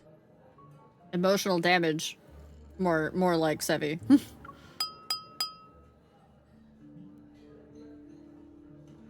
Eventually we'll get into their backstories. Was it him or was it you? He was undergoing emotional damage. On the hold of the ship, the crisp sound of clinking glasses captures everyone's attention. And a middle-aged man wearing a dark purple velvet suit stands up with a glass of wine. His smile is barely concealed under his mask. I'd like to thank everyone for attending this banquet. Tomorrow is my 40th wedding anniversary with Gabriella.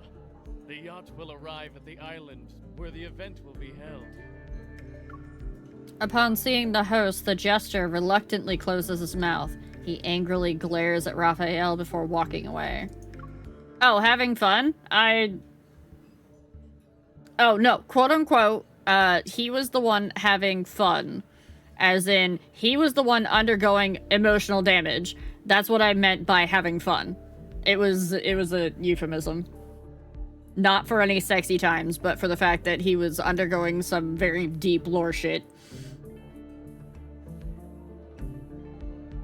Raphael adjusts his mask and discreetly curls his fingers at his side. He's beckoning to me. Once I'm next to him, we quietly start talking to each other. Is it time for Plan B? Yeah. Have fun, speak remember to act again, natural. Raptor. Leave the dramatic parts to me. Oh, that's fine. You're very good at the dramatic parts, Raphael.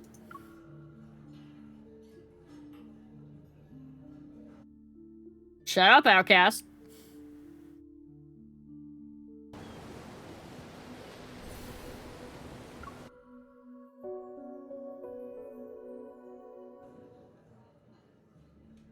All of you have probably heard about my gift for Gabriella. Maxwell gestures to the cabin and everyone's gazes shift. A tall bodyguard leaves the cabin while holding a jewelry box adorned with an intricate floral pattern. Following Maxwell's directions, the bodyguard places the jewelry box on a display that's been specifically crafted for it. It's located at the front of the banquet hall. Bathed in meticulously placed lighting, accompanied by perfect angles and color, the jewelry resembles a solidified dark blue tranquil ocean. This might be a good chance to get a closer look. You also must have heard about the people who claim my old eyes are failing me, and I can't tell what a real treasure is anymore. As Maxwell lightly joked about himself, everyone joined in with good-natured laughter. When the official banquet begins, I will let everyone know that its true value is far beyond the money I spent. It must be the perfect piece of jewelry for Gabriella, since he spent so much money on it.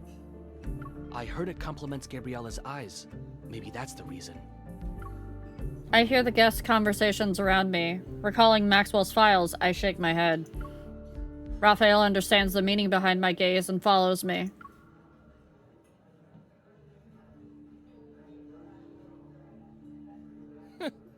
You can't wait to get closer to Maxwell. He's annoying. The jester follows us. His unabashedly rude remark catches Maxwell's attention. What's going on? As soon as Maxwell walks away from the display, the bodyguard carefully closes the jewelry box, picks it up, and leaves the way he came. Damn it! Raphael and I exchange a glance and decide to stay still for now. This is good. Maxwell, would you kindly introduce this young man? Who's this young man wearing Yosef's family brooch? He's strutting around like he's some kind of VIP. Sir, please keep your distance from my employer. What are you talking about? People like you can't even dream of talking to me. Raphael, seemingly unfazed, bows towards Maxwell and lowers his head with an air of grace. Maybe if someone else did it, it would seem pretentious, but his gesture only brings to mind phrases such as an elegant gentleman. It's been a while, Maxwell. Allow me to greet you on behalf of my uncle. Oh, yes, of course. Allow me to introduce you. This is Yosef's distant nephew. You should listen to him perform. He's truly an opera star in the making. Really? Why haven't I heard about Yosef's opera-singing nephew? Can I just kill this dude already? Why are you asking about that? Do you even know all his legitimate and illegitimate children? Have you met them? Or even held them, for that matter? It's almost like you know more about my family than I do. The jester is taken aback. He's about to speak when Maxwell interrupts him with a cough. Indeed. Why must a person meddle in another family's affairs? You should work on that nasty temper of yours. Understanding the implications of Maxwell's words, the jester presses his lips in a thin line and mutters under his breath. He's somewhat displeased. That explains why you're so arrogant. You're an illegitimate child. I'm gonna shoot him.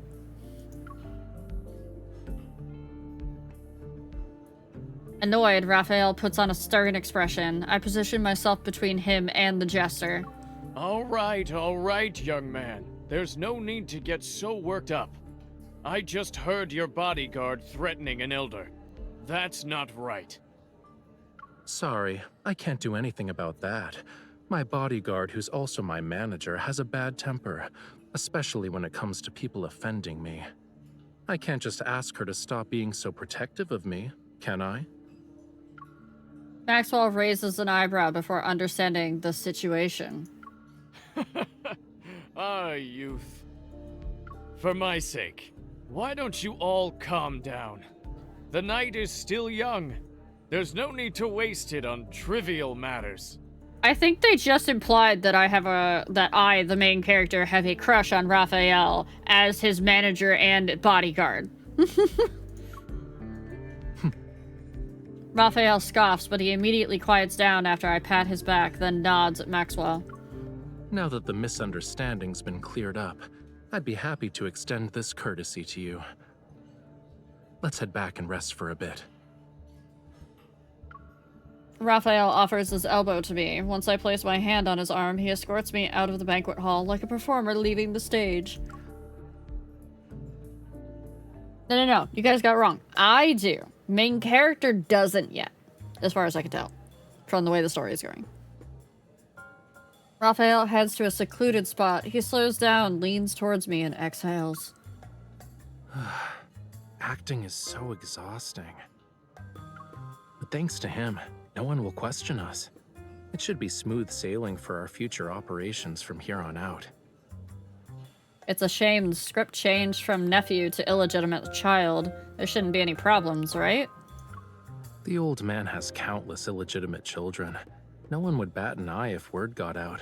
At best, we'll get a few more disdainful looks. That's good. We won't even see someone rolling their eyes at us with these masks. Yeah, it's perfect.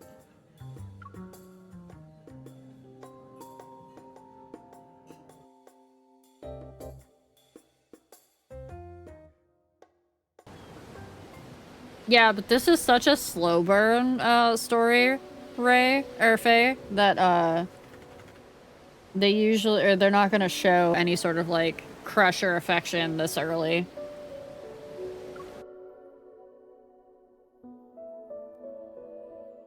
There's like a little bit of flustering at this point, but that's about it. I wasn't able to get close to the jewelry, so I didn't sense anything unusual. My hair hides the strap at the back of my head. Seeing me struggle to find it, Raphael helps me untie it. I can't help but rub my face the moment the mask comes off. It feels a little stiff. Your target this time is jewelry? He fiddles with my mask, his palm and slender fingers making it look delicate. What about you? Is pretending to be your manager, bodyguard, and assistant as far as my help go?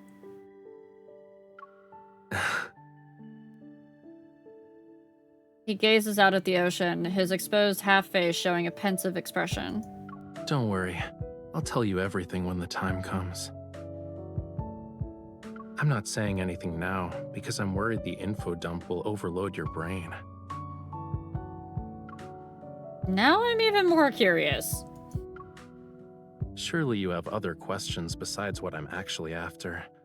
Why not ask a simple one? You're wearing a disguise for a reason. Are you hiding from the people who posted your bounty on the dark web? It's part of the reason, yeah. But I have other enemies.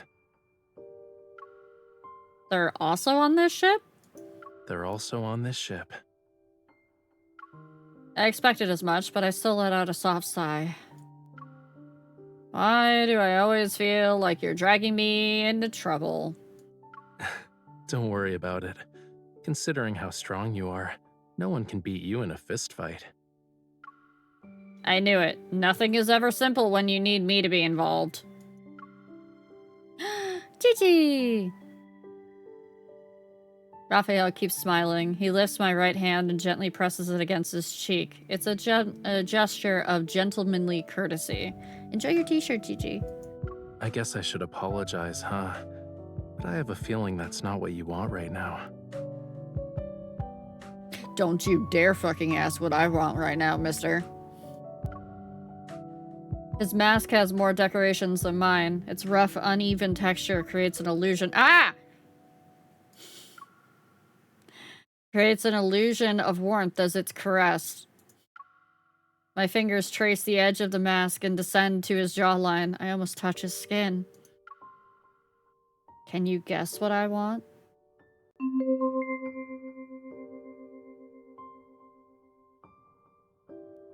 A mission that won't let the night go to waste?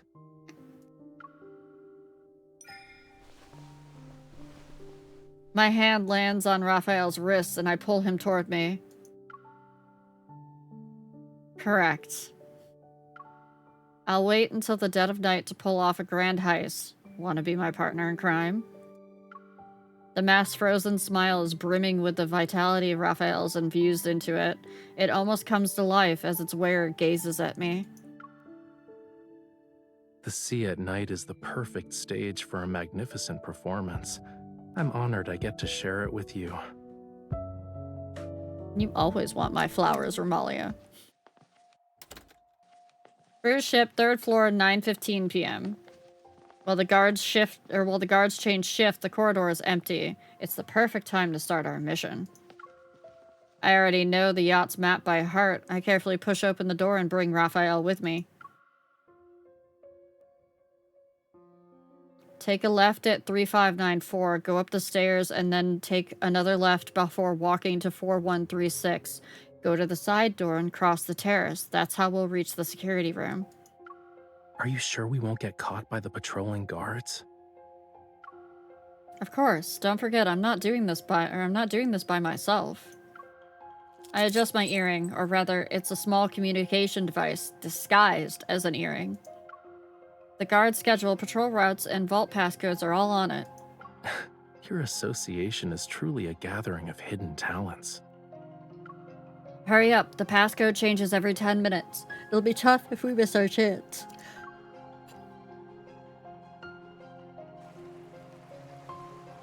We arrive at the terrace until the 4th floor Romalia was implying that she wanted to take my other flower.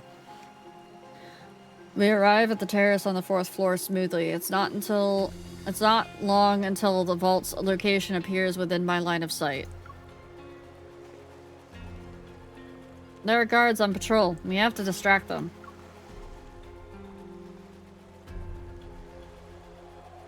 That's easy. We just need an encore. A small flame flickers from its fingertip. I nod. You're so good at that. How many people have you scared with that trick?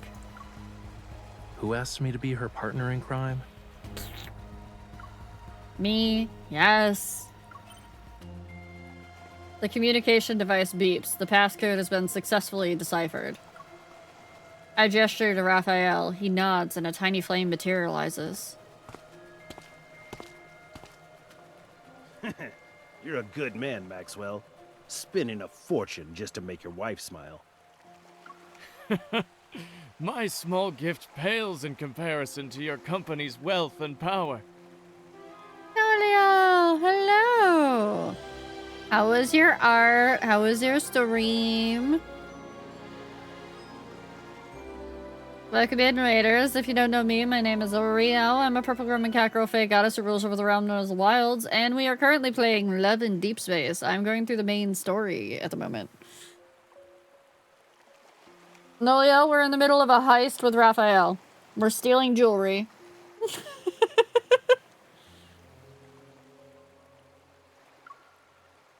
Why is Maxwell here? Here. The sound of laughter gets closer. Raphael opens the hatch in the corner of the floor and pulls me down. The door silently closes and our surroundings darken. Oh, I hate that, Felix. I hate that when my neck won't crack, but it feels like it needs to crack. It's the worst. I finished 2 assets today, my horse ears for Haunt's game and a shiny Piplup plush. Aw, that's great. Good job, Noliel. If you gotta get up and stretch or anything post-stream, make sure that you're taking care of yourself, okay?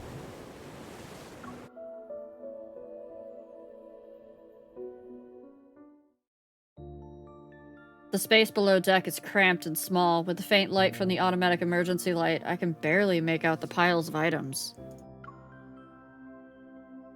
Concerned that any noise would alert Maxwell and the others, Raphael and I have to stay close together and not move. Uh-oh. Uh-oh. This is leading places. No, Faye, when you see me do like this a lot, like back and forth like this, it's me trying to crack my neck.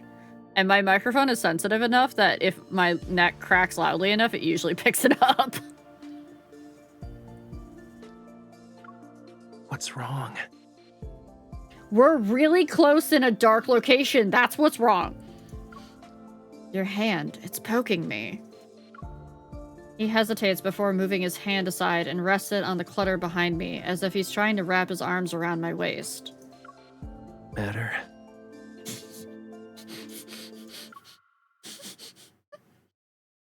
He didn't have to get all breathy when he whispered, "Better!"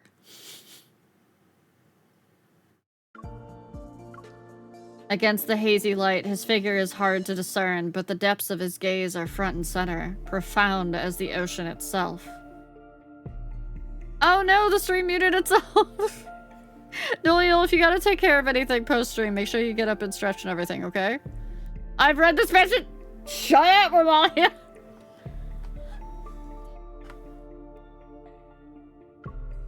I force myself to look away and focus on the commotion above us. Originally wanted to attend, but he couldn't leave. He asked us to send you and your wife his regards. You're too kind. Can these people, like, talk about their everyday lives somewhere else? Is the passcode about to change? It's okay. We still have at least 7 or 8 minutes. Let's wait. But aren't you uncomfortable? Of course I am, I say in my heart. Curled up in front of Raphael, I can't stretch my limbs. They're starting to feel numb. To make matters worse, a strand of hair falls across my face. It's almost in my eyes.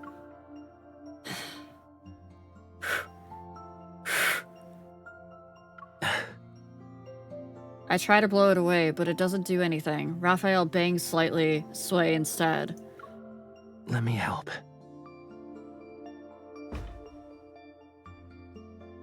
He raises his hand and moves it towards my cheek. However, his elbow hits the deck.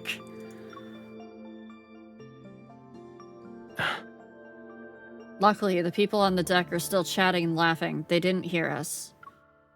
I'm fine. I could deal with it. I try to suppress the strange feeling of the hair on my face, but the more I try to ignore it, the more I focus on it.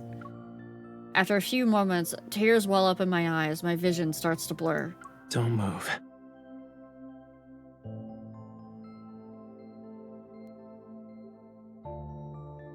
He lowers his head. Suddenly I can see him in much greater detail. He's so close that his eyelashes almost brush against my cheek. Accompanied by the faint warmth of his breath, his nose touches the area between my eyebrows. Following the curve of my brow ridge, he slowly moves that annoying strand of hair to the side.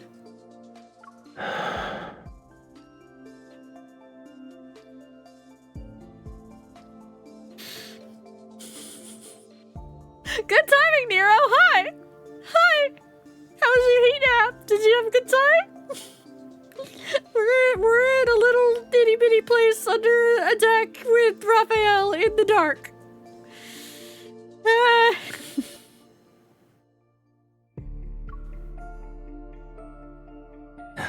Is it better?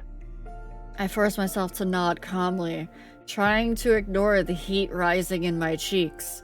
I refocus on the conversation above us. And somehow, in the span of a few minutes, their conversation has completely changed. Please think this over, Maxwell. As long as you're willing to give up Jewel Reef, feel free to name your price. This would be a great opportunity for you to collaborate with Ever again, don't you think? I'm sure your wife would agree. Oh, I'm never wearing one of those heart rate monitors, because that would be even worse than my tail. Ever. A bit of doubt flashes through my mind when I hear that name. Judging by their conversation, this isn't the first time Maxwell has been involved with Ever. Is this Protocore smuggling business related to them? I already told you, I'm never selling the island. Stop asking. Maxwell, we've been very sincere. Being at each other's throats won't benefit anyone, right? Are you threatening me? Oh, no. We wouldn't even consider it. But your anniversary is coming up. It'd be a shame if something went awry to ruin the event. Maxwell sounds even more displeased. The three argue for a bit before parting ways on bad terms. I sigh when the sound of footsteps fades away. I reach out to open the hatch door. We get to crawl out of the tiny space now. Are they gone? Yeah, you can come out now. We'll be able to make it if we hurry. Raphael leaps onto the deck first, then he turns back and pulls me up. Sneaking around on a yacht is more annoying than fighting a wanderer. Really? Your reflexes and skills are remarkable. You might want to consider working as a spy. No thanks. That means always being in a life or death situation. I just want to focus on staying alive. After closing the door, I'm about to stand up when I notice a figure in the distance. It's Maxwell again?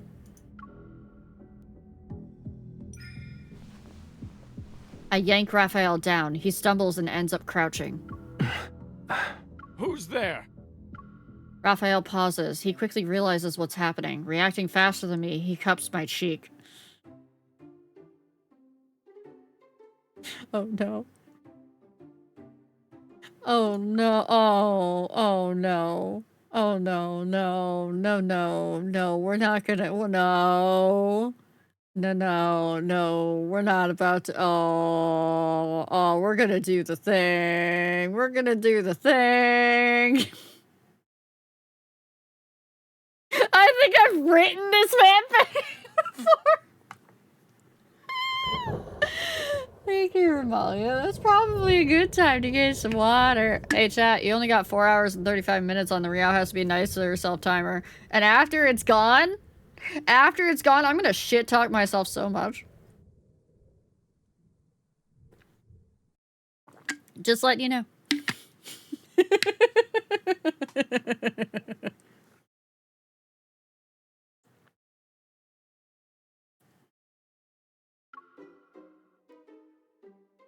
Why are you crying? Are you feeling unwell?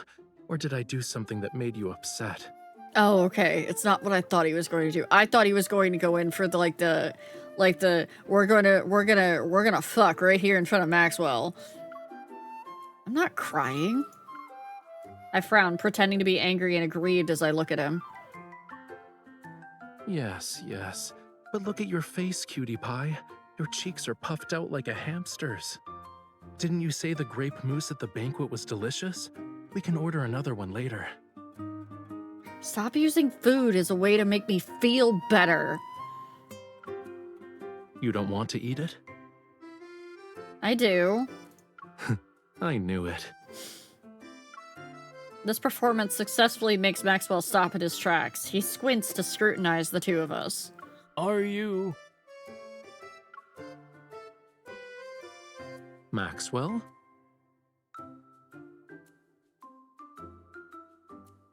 Raphael turns his head. Upon seeing what Maxwell, he appears surprised. He quickly helps me stand up.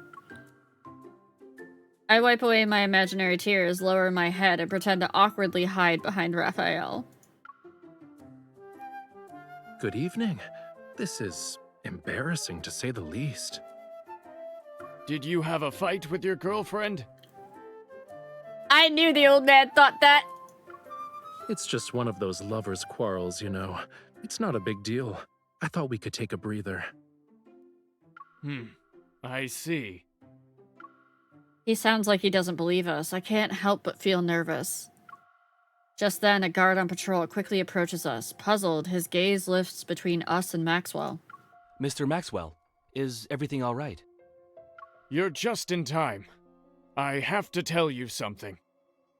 Tighten the security in the vault tonight, and bring in a few more men to protect it. You must keep a close eye on the jewelry and the deed to Jewel Reef. Understood. This is bad. Our plan to sneak into the vault is ruined. I quietly tug at Raphael's sleeve, signaling that we should leave first. Well, we'll be on our way. I hope you have a good rest of your night. Wait. Is there anything else? Raphael pauses. In the blink of an eye, he smiles and turns to Maxwell, who walks up to us. Stay away from the 4th floor if you want to get your mind off things. Okay. Is he warning us? As I quickly run through 100 possibilities, Maxwell raises his hand and points upward. Go to the bar or cafe on the 5th floor. There aren't a lot of people, and the atmosphere is better. He's trying to help our relationship.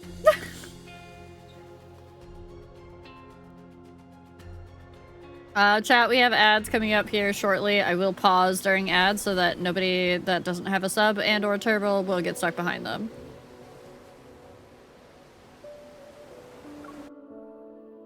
Yeah, we are currently on the 4th floor. We would have already gotten the jewelry if it weren't for those 2 island buyers. Missing the opportunity that appeared before us, we return to our room, and even though I'm upset, I have a new suspicion. There must be something Ever wants on that island, otherwise they wouldn't be so focused on it. Who knows? Maybe they have too much money to spend. Raphael removes his mask and sets it aside. He rubs his wrist. Before I injured my shoulder, now it's my wrist. It seems like my hands have to get tortured somehow whenever we're together. It was an emergency. Are you hurt? Let me see. Of course I am. Look.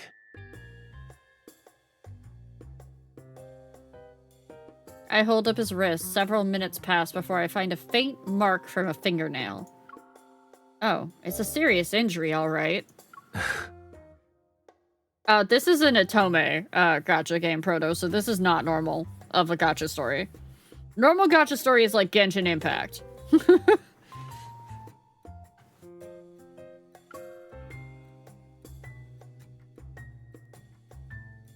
Raphael unbuttons his cuffs, loosens his collar, and sinks into a chair. He eases himself into a comfortable position. Are you still thinking about the jewelry thing? Yeah, I won't be able to catch Maxwell if I can't get close to it. Honestly, I think this guy isn't as suspicious as you make him out to be. All of this He stuff wears is his free. heart on his sleeve, you know. He's wealthy and hopelessly in love. The only things that aren't free, and technically you can do this as free to play. You don't have to spend a fucking penny. But everything that's not, that you have to pull for, quote unquote, you have to, or those are like the side stories and the stories with the specific characters. Everything that we've been doing on stream is the main story. And that's the free stuff, technically. I doubt it, since you decided... Oh, nope, we're in ads. We're in ads, chat. We break for ads. Yeah, we're going through MSQ right now. Oh, chat stretch. Stretch your bodies. Oh, God. I just yanked a muscle in the back of my shoulder. It's great. You can get side stuff with your favorite character if you're lucky enough. Yes. Yes. Oh no, Proto's behind ads. No. Goodbye forever, Proto. Or at least for like 2 minutes and 20 seconds. Yeah, you know it's a good stretch when you accidentally pull a muscle. It's fine. It's fine. Also, Speedy. Speedy, you can't bonk me after the timer runs out for being mean to myself. That's the entire Ryon point! bounce, Ryon Tia. Hi, Gigi. Thank you for the resubby. The entire point is that I am allowed to be mean to myself after that timer runs out, so ha! If a cat does a big stretch and you didn't say big stretch, did it really do a big stretch?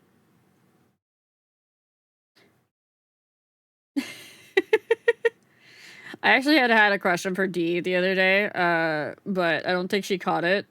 I tried to sneak in on her stream. I was asking her what her opinion was on people that are into pet play. Are they also considered furries? Because, you know, she's been on her big in 2025, you're all becoming furries sort of thing. So I was like, hey, what about people that are into pet play? Are they also considered furries? So what's your chat's opinion on that? No? Not furries if you're into pet play? They're just kinky? Distinct but adjacent.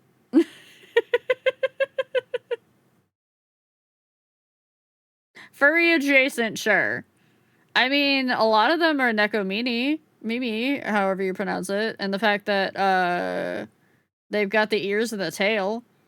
Now, how that tail is situated depends on, you know, the situation, but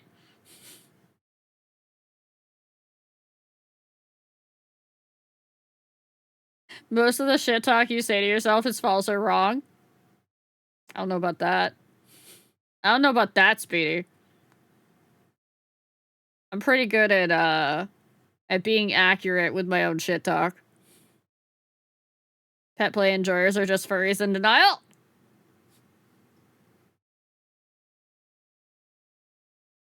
It would be like saying people who like leashes and collars are furries. Okay, true. Yay, you got your back from ads. That's okay, Sevi. You can also be wrong. You can also be wrong, Sevi.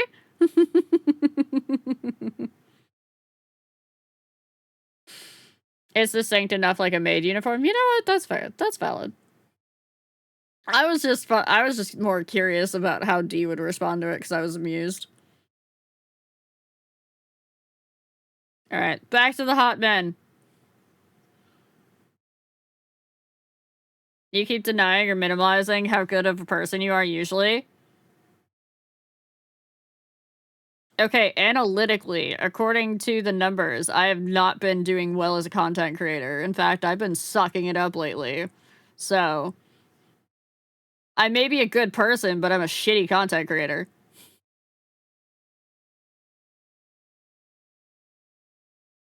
I need more fanfiction-esque stories from this game! Cat girls, I'd say, are furry distinct at this point. Furry distinct or furry adjacent? Wait, what? Did that? I don't know. There's no mods here to count me. There's no mods. I'm free. I'm free. Only the mods can, you know, can adjust it. I'm free. No! Let me get tappy.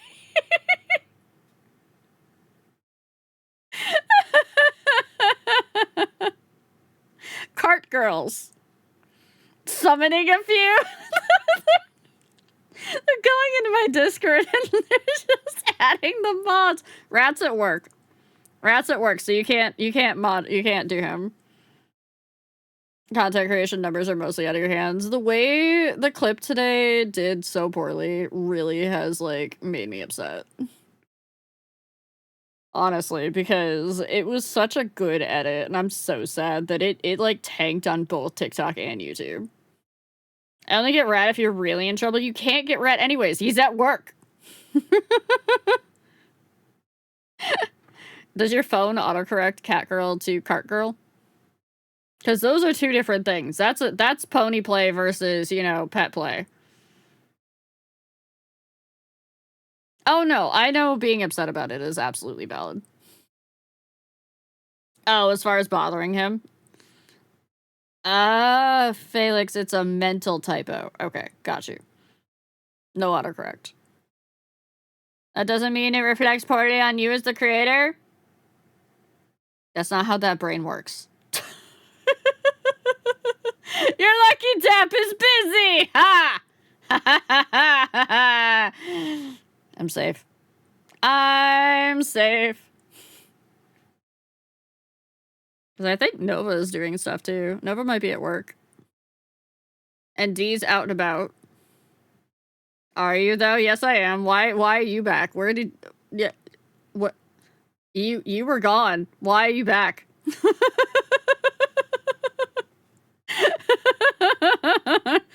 Uh-oh, Azira's here. Azira's not a mod! I'm safe. I've been awakened. Azira, you missed the really cute thing where Raphael moved our hair out of our face. You missed that. You were gone. How dare you? How dare? I'm safe before and then got in trouble. I needed a nap. Okay, you know what? That's valid. I will accept that you had to take a nap. I get that. You're just gonna suck it up like Raphael forces you. Yes, I also hope you had a nice nap. Azira yells at me when I throw bananas and peek. Tay, I don't know how to tell you this without, like, just inflating your ego to the stars, but somehow you have become a god at friend slop games to the point where it's scary and you figure out shit that nobody else can figure out. So, it's valid if most of us yell at you about it.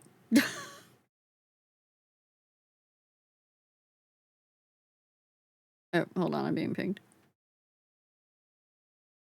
Oh, okay. Yeah, I did LOL seagull comment. Ooh, okay. Nova sent me a game. I dozed off listening to you. You're my comfort stream. Oh, thank you. You want to see more hot men? Do you want to go back to the hot men chat? What's up, Proto?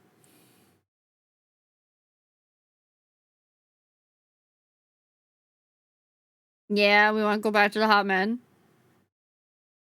I heard you doing some Daggy Heart. Yeah, we have a we're doing a one shot just to test out the system. So I've got a small group that we're doing a one shot with.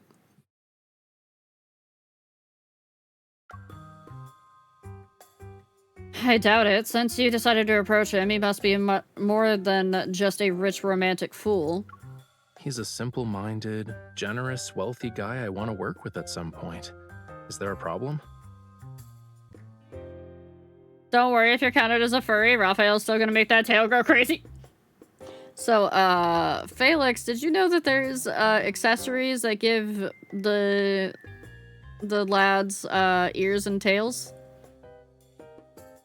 You can also have ears and tails as the main character. Oh, it's Strixhaven? Ooh, nice. Yeah, we're running a homebrew. That excuse might fool others, but not me. I think Maxwell is far from innocent. Since this involves the association's secrets, I can't say much. I'm forced to beat around the bush. The protocore smuggling he's doing isn't a simple business venture. Is that so? Why would somebody be looking for us at this time? Did we get noticed? I can't help but be on edge. Relax. You're practically wearing "I'm not innocent" on your face right now.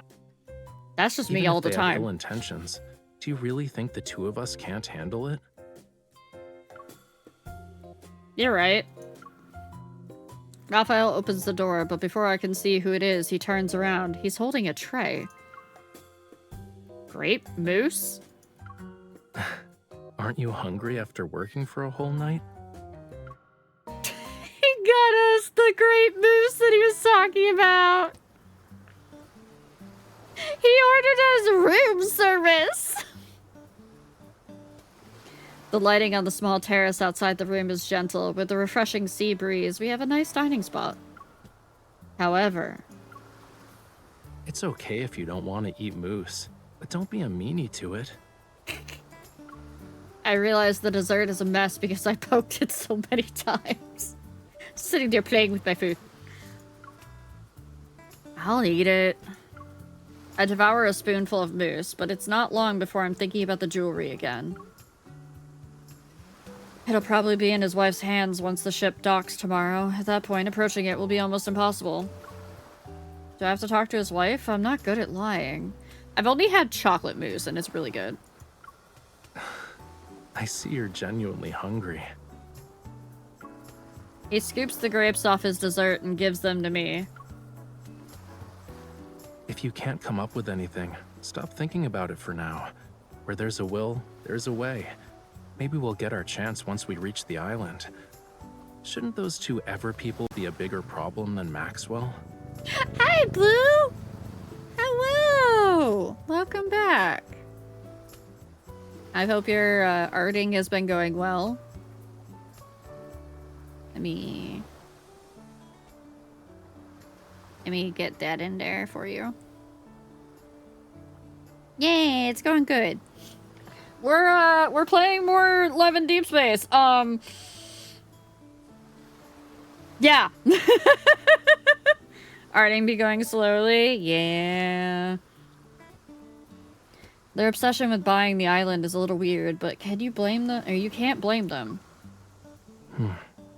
If you compare Ever to Maxwell, then that protocore smuggling stuff isn't something to be concerned about. I'm a bit surprised, but I start thinking. Raphael's intelligence network is complex and full of secrets. If he's saying this, then he probably knows something. You do have a point. I'll keep an eye on them. Too bad I didn't get to see those two. We should try and follow them in case...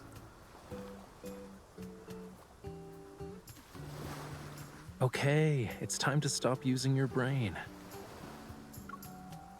Raphael waves his hand in front of me. His expression becomes stern. I told you that so your mind can take a break. It wasn't so you could throw yourself into another problem. God damn it, Raphael.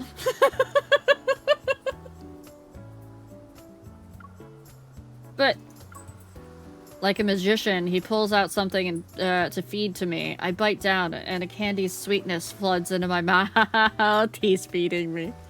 Right now, you're only allowed to think about one thing, which is replenishing your energy before going to bed.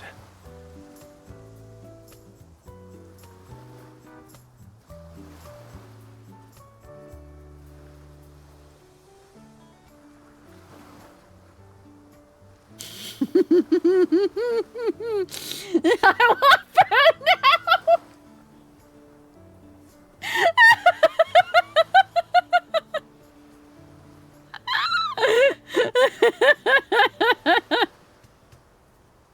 Blue something to eat.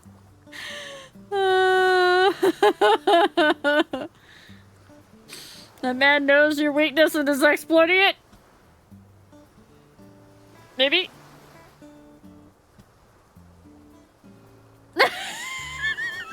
Sierra! I am indeed about to grab a snack. Is it named Raphael Nolil? My food will be dreamed soon, I think. Aw, Blue, have a good sleep. That is so late, buddy. Maybe the sweetness makes me drowsy. Hearing the churning sea, I vaguely remember resting my head on a pillow and closing my eyes. Before I realize it, I'm slowly falling asleep. The sound of the waves reverberates in my ears and slowly flows into my dark dream. Faint moonlight spills over the pitch-black sea, carrying an ethereal chant from afar. This is... I feel like I've been here before. As if sensing my arrival, the singing grows more peculiar and sad, as if it wants me to convey something to me. An inexplicable sorrow stirs in my heart and mingles with nostalgia. I can't help but reach out to that elusive melody. Yet the waves surge and the sea roars and swells under the howling winds. It's at that moment the song dissipates. It drowns in the raging torrents.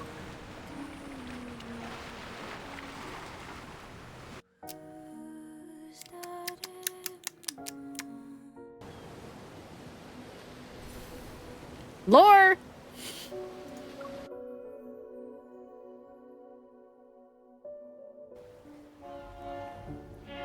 Ladies and gentlemen, we'd like to welcome you to Jewel Reef. We are gathered here today to celebrate the wedding anniversary of Mr. Maxwell and Miss Gabriella. We have prepared various means of transportation for your use. You may relax at your lodgings or explore the island. What's most notable about this island is the extraordinary blue hole situated at its center. It's a rare marvel of the world. A cenote! The next day at noon, the yacht reaches the island. A middle-aged butler welcomes the guests.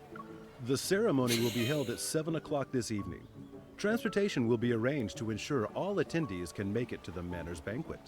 It is definitely lore in Deep Space, for sure. The butler guides each guest to the cars individually. With a smile, he turns his attention to us. Do you need anything, sir?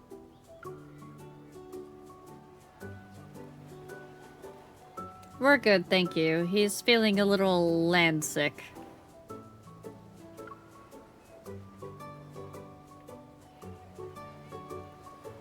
Love and depression! Raphael leans against my arm. He raises an eyebrow and reveals a slightly disgruntled expression. I have a headache because someone had me appreciating the sea breeze with her late into the night.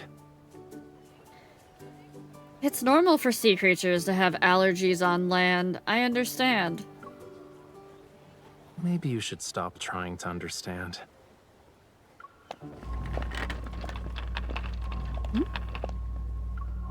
At that moment, it's as if a delicate string tightens around my heart. A faint tremor ripples through me. I turn around to see several guests and guards escorting us safe. Behind me, they pass by. The jewelry. There's definitely something off about it. Unfortunately, my hunches aren't enough to justify a proper investigation into the jewelry. I still need to figure out how to get accurate data on the jewelry with my watch. Once I have that, the association can officially start an investigation on Maxwell. Confronting these guards head-on isn't impossible, but cleaning up the mess that would come after will be troublesome. Chill out. Once we're at the banquet, she'll wear the jewelry. You'll have plenty of opportunities to get close to it then. Okay, no, that's fine. I can only hope. Wait, do you have telepathy or something? How did you know what I was thinking? Is it really that hard to guess? A car appears and stops right in front of us. Raphael opens the door. He grabs my shoulder and turns me around. He's gonna shove me in the fucking car! Save the challenges for tonight. We're on an island vacation. Are you really going to spend the whole time frowning? Excuse me, sir. Do you know where we can find the best view on this island? Can you take us there? Before I can refuse, Raphael gently pushes me into the car. Didn't you have a headache?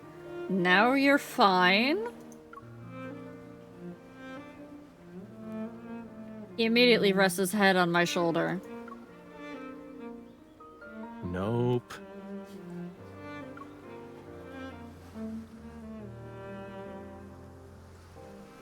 The driver proves himself to be very diligent and takes us to a tranquil place by the sea. Raphael and I walk on the grassland. One side is an expanse of lush vegetation, and the other side is the azure sea. The underlying anxiety in my heart slowly dissipates, perhaps soothed by the breathtaking scenery. I heard about this rare blue hole before. We gotta check it out to make this trip worthwhile, don't you think? You say that, but you're not here for just the view, or you're not here for just the view, did you? That was a weird phrasing. You said you needed my help. However, you didn't do anything on the yacht. That means your real goal is related to the island. Not bad. You want to keep going and guess what I'm aiming for? The deed. I start to think, if there's one thing that Raphael's particularly interested in, then this place is related to Lemuria. They say time works its magic on everything. Who knows? Maybe this tiny island was once a small garden in Lemuria thousands or millions of years ago. I can't say for sure if it was a Lemurian garden, but... For those of you catching up on the lore... Many years ago, this place was part of the ocean. Lemuria is the city of the mermaids. The mer people. He crouches down and separates a small cluster of grass to unveil the rugged, rocky surface below. Words. He crouches down and separates a small cluster of grass to unveil the rugged, rocky surface below. Look, these are traces left behind by a coral reef. I crouch down next to him. I look closely, but I can't make out anything. Good night, Blue. It's been eroded over the years, so it's not obvious anymore. Once upon a time, in an era beyond anyone's wildest imagination, this place wasn't covered with grass. Coral reefs stretched as far as the eye can see. Shells and countless sea creatures, like fish, shrimps, and crabs, used to call it home. Distant and intriguing, the land was a realm of unfathomable mystery to them. But in the end, their once familiar homeland turned into the strangest of worlds. His tone is light, tinged with an elusive emotion. His words are carried away by the sea breeze as soon as they leave his lips. Why are you just standing there? You don't want to keep walking? How would you rank the lads' characters? These are only personal rankings. I haven't met Caleb yet besides the first little bit, so I'm not including him. But I am definitely Raphael, Silas, Xavier, Zane is my ranking. I'm a Raphael girly.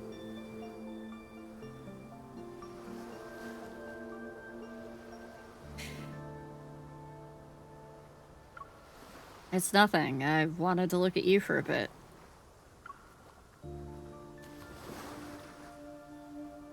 I see. Well, you can look all you want. Zane's too cold for me, Romalia. On a personal level. How many characters are there? There are currently 5, I think. I think I did my math. After last session, Raphael has declined in my eyes because of Silas.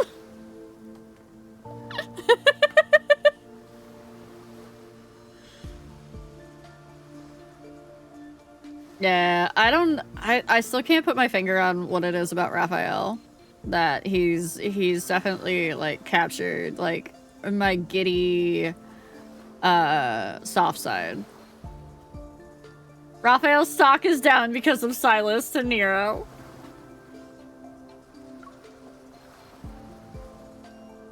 Oh, Raphael's too aloof for you?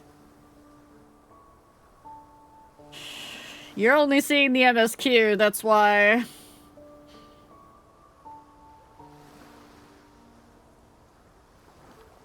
He seems to be playful, so that's cute. Yeah, that's a bit of it. I don't know how to put it into words, but I get it. No, I'm saying that's his appeal. Oh, okay, okay.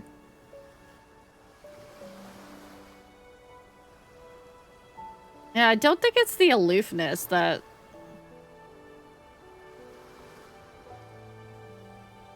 Again, I can't really describe it, but it's definitely like he's not as much in our face, but he definitely is. Like when he needs to take control, he will take control, sort of thing. Nero!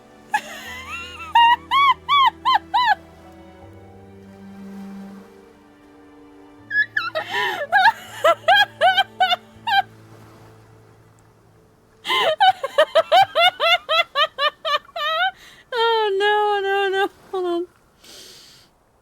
We walk along the coast. As afternight sunlight dims, the sea breeze becomes slightly cooler. With each step we take, the terrain gradually ascends. Out of the corner of my eye, the dock we arrived at earlier has turned into a distant white speck.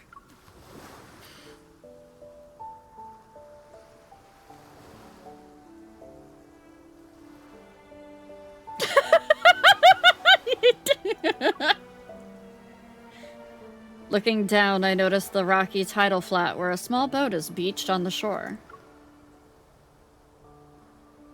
The thing with Raph is he pretends not to know a lot, but he does know a ton. Also, I think the aloofness comes from him being naturally curious and that artistic eye with things. Yeah. Is that supposed to be a decoration? Judging by its structure, it looks like an antique from a few centuries back, but it's in good condition. The main sail and jib are intact, and the hull looks fine. Once it hits the water, it'll be gliding through the waves. At the very least, it's more reliable than the boat we took to Hat Island. Raphael clears his throat and looks away. He pretends to be nonchalant about it. Smiling, I meet his gaze. Speaking of which, don't you think we have quite a strong connection with boats and islands and all that? Hey, Pace. Yes, streamer's getting called out by game again. The last time we were on an island, we basically got shipwrecked and ran into some wanderers. Who knows what sort of surprises are waiting for us? I guess there's a lack of faith, huh? It's only natural given our past experiences. Take this moment, for example. You said you'd show me the blue hole, but we've only seen flowers, plants, and rocks. Whoa, easy there, cutie. Look, we've arrived. I think that's one of the very first times he actually calls us cutie, like that in the MSQ. All of them have pet names for us, by the way. Raphael's is cutie, and then Silas calls us kitten.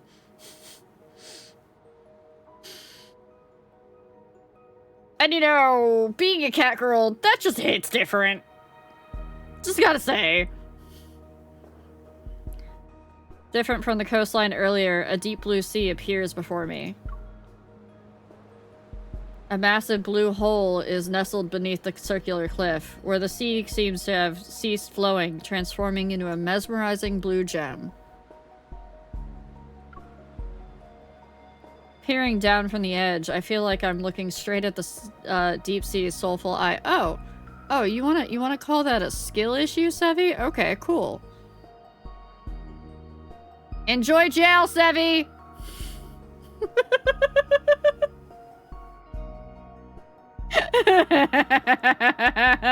And there's no mod to save you today. It's just me.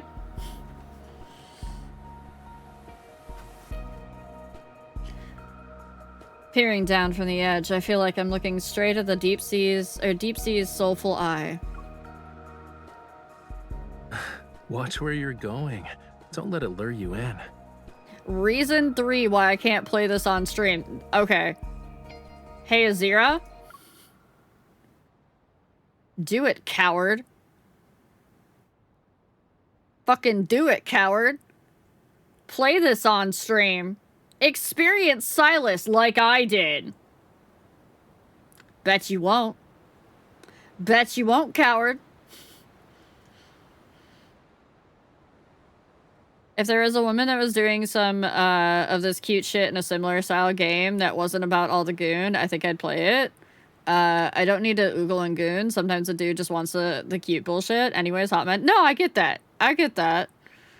Being Demi, the gooning part, would usually, like, if that's the only thing that the game is about, I'm not for it.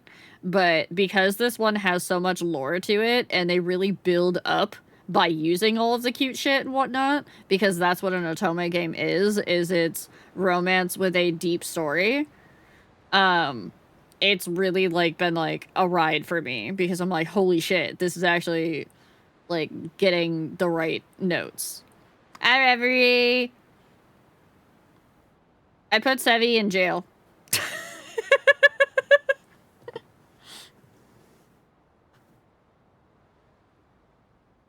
You're okay, you're okay.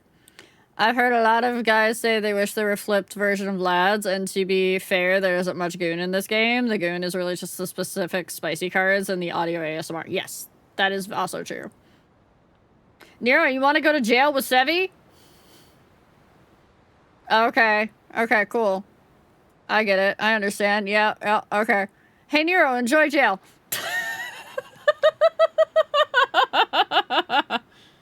Reverie? Do not be their voice unless you also want to go to jail.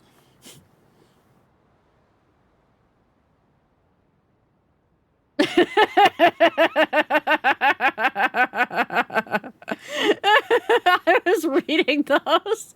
Too bad, Hannah. They're in jail. They're in jail.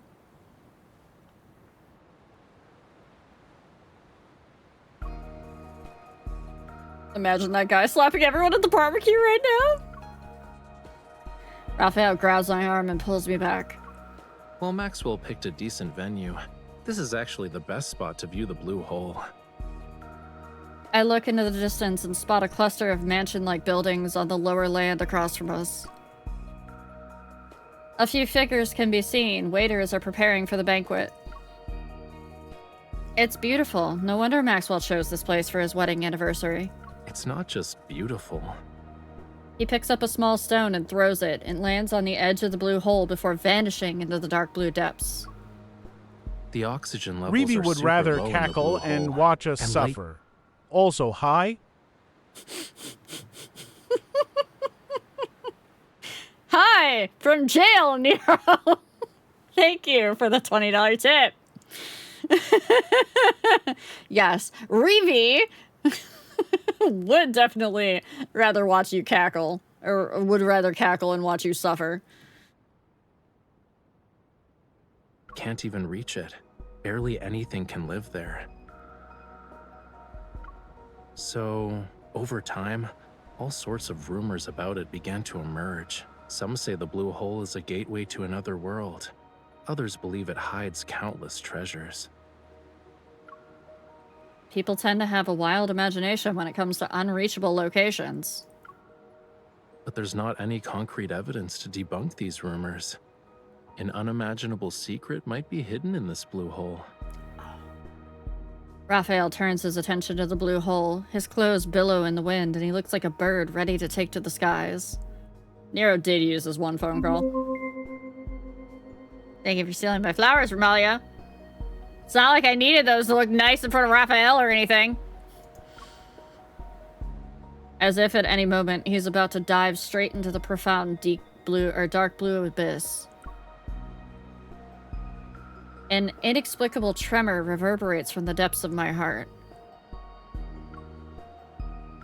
Yet, I'm not sure if Raphael's words or a distant call from the sea caused it.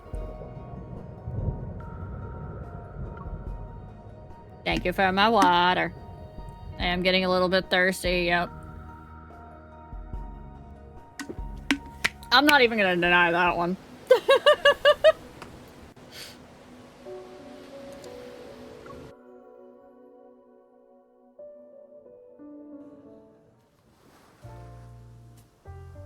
It's 7 p.m. The ceremony for the wedding anniversary takes place as scheduled in front of the manor near the Blue Hole. Amidst the guests' applause and cheers, Maxwell presents the jewelry to his beloved wife, Gabriella. You know, I usually go to like 10:30, so probably just another half an hour. Hi, fandom! Wearing a mask, I hide with Raphael in the crowd, listening to Maxwell passionately recounting how he first met his wife. I would probably go longer, but I don't want to, like, kill my Gemstones throat. used in the jewelry are from the place where they fell in love with each other. Talk about being hopelessly lovey-dovey. Okay. There were many rumors about why Maxwell bought it. Turns out he had a romantic reason. But it's also disappointing in a way. That'll be However, tomorrow then, a record. This is only part of my gift. Gabriella, what I truly want to give you is this island. As soon as Maxwell finishes speaking, fireworks explode in the night sky and cast a colorful glow upon our surroundings. Yeah, I'll probably do those on my own time, though. Because they don't match with what I'm currently going with. Under this radiance is the blue hole as it emits a faint light. The water's surface shimmers like a precious gemstone. They say this blue hole is a rare wonder of the world. Not only is it this island's heart, but it's also the sea's.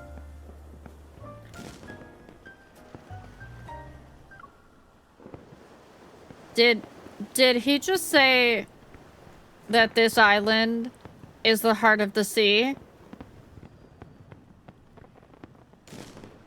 Uh-huh. Suddenly makes sense now why Raphael's so interested in the island.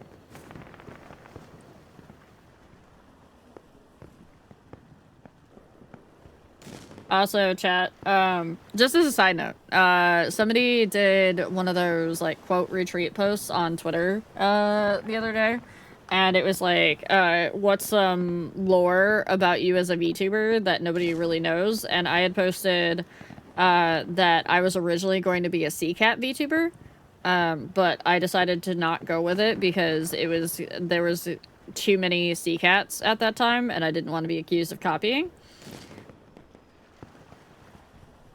Low-key, I am definitely considering also, like, I have two model options that I would like to do in the future, and one is definitely mermaid tail. One is definitely mermaid tail, one is definitely more anthro than I currently am with, like, actual, like, peats and whatnot, but mermaid tail and having, like, a sea background and whatnot. Yeah. Why are you telling about your heart of the sea? Because I don't know about that yet.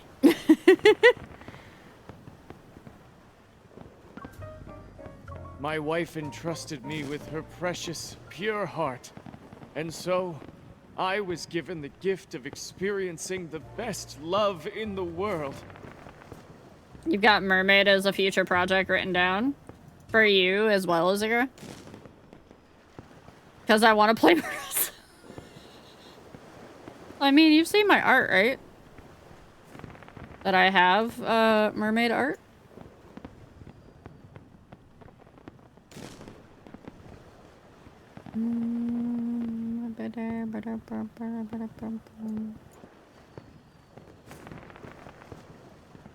I have two. So I have more of like the pond mermaid, where I have a leafy tail.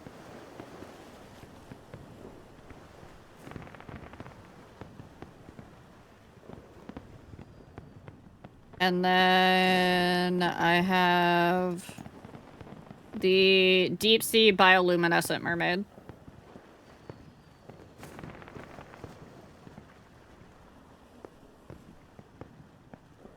So definitely, I have a couple of concepts that get rattled around.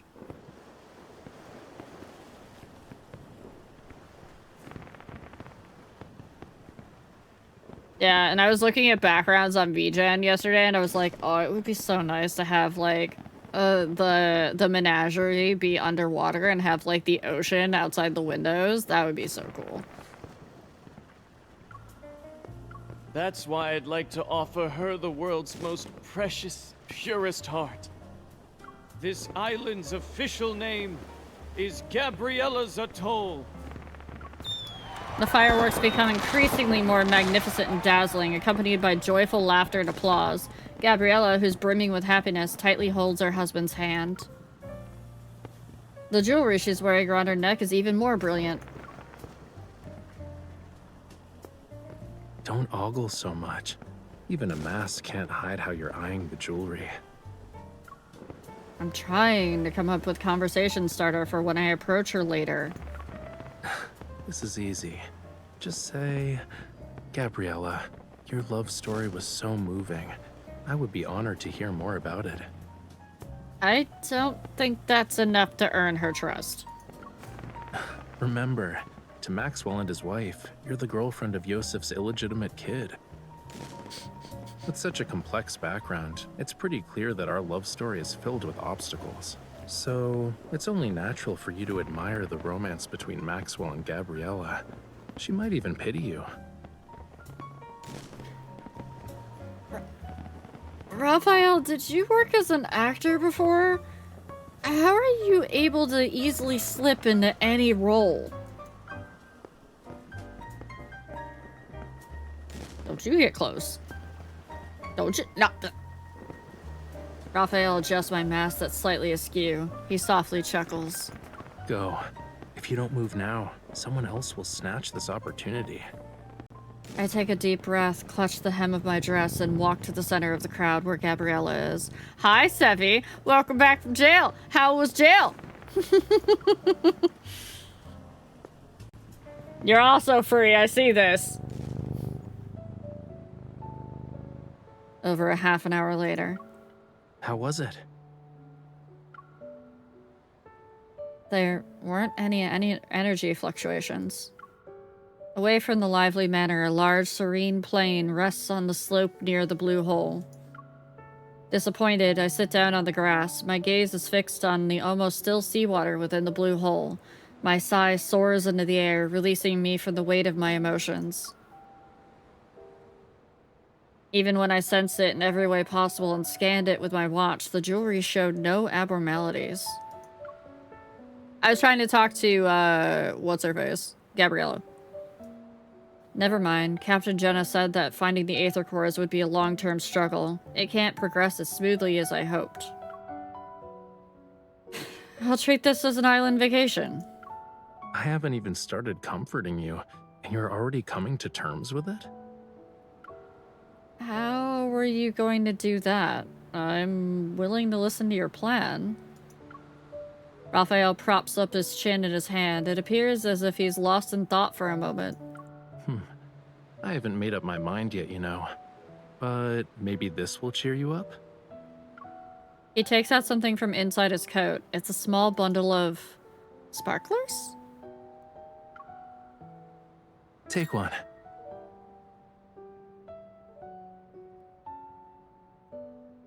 I can't see how much that was. It's not showing up on my other activity feed. Romalia!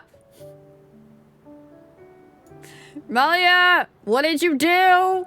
Don't touch the greenhouse.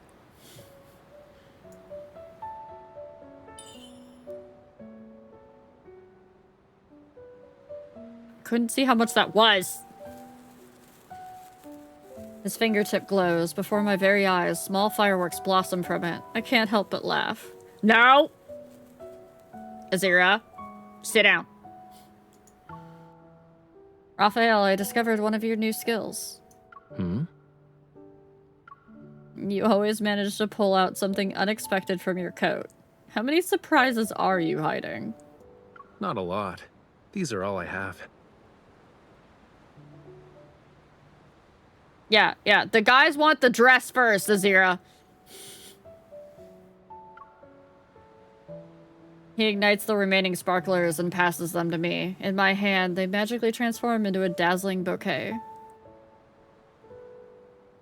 No, we're not talking about the greenhouse. Not talking about the greenhouse. Well, it's a good thing me and Az aren't the guys. It's fine. I don't think I got ratted out to the mods. Seemingly attuned to the mood, the sea breeze subsides and allows the sparklers to glow until they flicker out. Then it rises with the tide.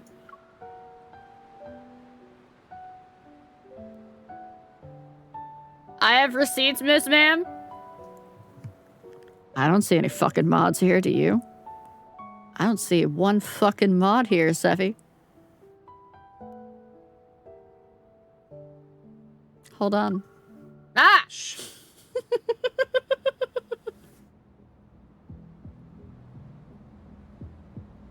What did that say? Let's go. It's about time we head back. A serious look appears on his face. Everybody shut up! Stuff just got dire.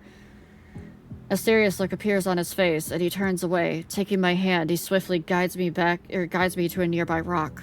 We have company. Seeing his wary expression, I hold my breath and write my question on the rock with my finger. Maxwell? He shakes his head. After a minute or two, he passes. I hear voices that are moving toward us. We're ready. It won't be long before things get chaotic. When the time comes, head to Maxwell's private collection room. It's in the southeast corner. Find it while I stay in the manor too. It's the people that wanted the deed. The voices, they're those people from Ever. Are they scheming something because Maxwell refused to give up the island? On the rock, I write the question, Ever? Raphael nods. If only Maxwell sold the island to us. Then we wouldn't have to go through all this trouble. Weren't you listening to the higher-ups? The stuff that's hidden on this island is very important. It can't end up with the wrong people. What is this stuff exactly? Do you want to share your big secret with me? Who's there? Flames encircle the two. Raphael approaches them slowly, one step at a time. I grab my firearm. Are you going to explain yourselves, or would you rather have a thoughtful discussion at the Hunters Association? They clench their teeth and refuse to speak, and just when I'm about to make another inquiry, I sense a powerful surge of metaflux. Raphael, a wanderer is about to appear. My watch sounds the alarm, which coincides with the violent tremors that shake the sea. I hurry towards the blue hole, but Raphael blocks my way. Before we continue, I need to ask you something. Do you like treasure hunts? I do. I do, but how is that related to the Wanderer? Then this adventure won't disappoint you. Recalling the rumors he mentioned in the afternoon about the treasure in the blue hole, unease washes over me. You're going to look for that treasure? The wind's getting stronger because of the high tide. It's the perfect time for a treasure hunt. Let's go. What are we doing? He holds me in his arms and rushes to the shore. The waves intensify and slowly engulf everything I can see. Mother Noah! Oh shit, Finny's here. Hi, Finny! Hello! How's it going? Hi. Can I get a shout out for NPC Noah, please? It's my mama. It's my mama. Hi, Mama Noah. I didn't say shit, Finny. No. I said, yeah, can I get a shout out for Mama Noah, please? Mama Noah, Fishy Man's making me want to have a different kind of tail. You know, different kind of tail. I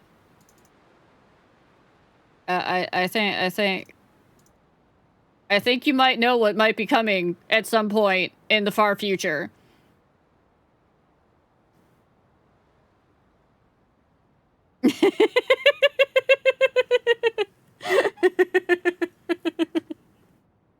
That'll be far in the future, but because that's gonna be an expense. She's gonna catfish you guys.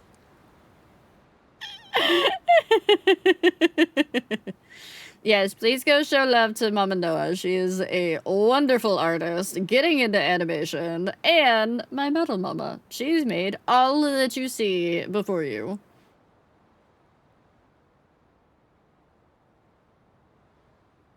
Yeah. I like the leafy tail. Tell me what you said or I will do something you won't like.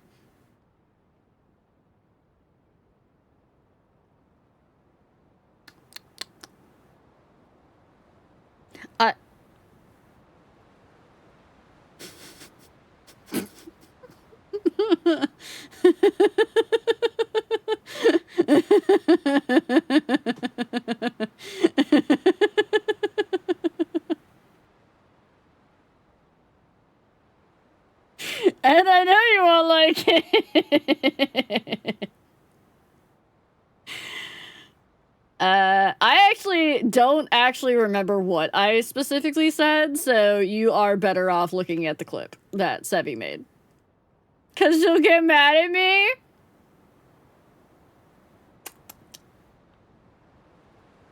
Finny, I've been playing a fucking Gooner game all night. You think that I'm not, like, at, like, ultimate levels of brat right now?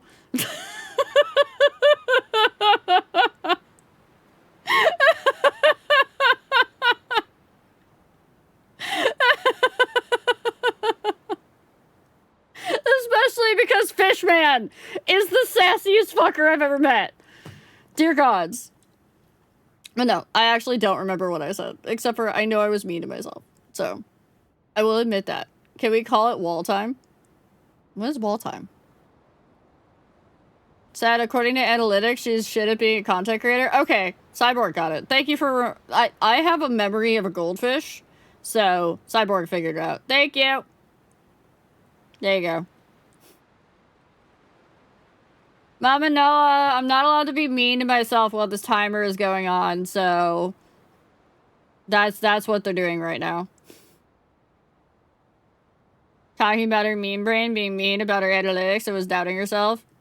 I think the timer should be permanent.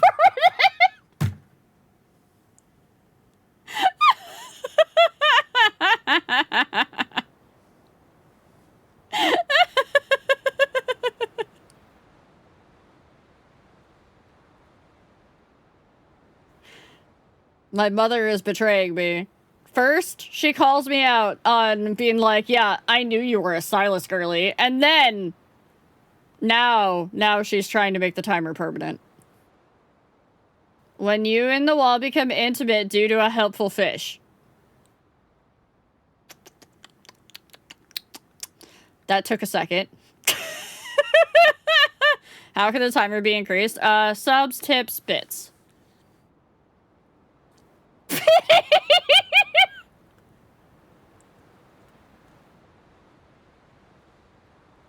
It's okay, Felix. Just being here is helpful. Just being here is helpful. Other people will increase the timer. But, Finny, does that count as being mean to myself?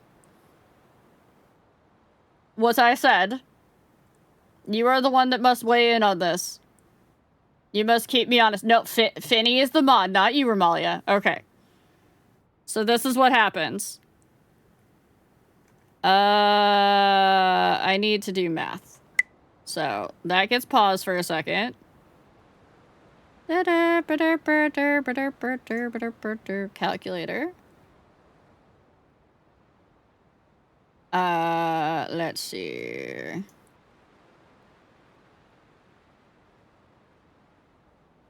I'm probably just gonna make this a little bit easier on myself. So minus...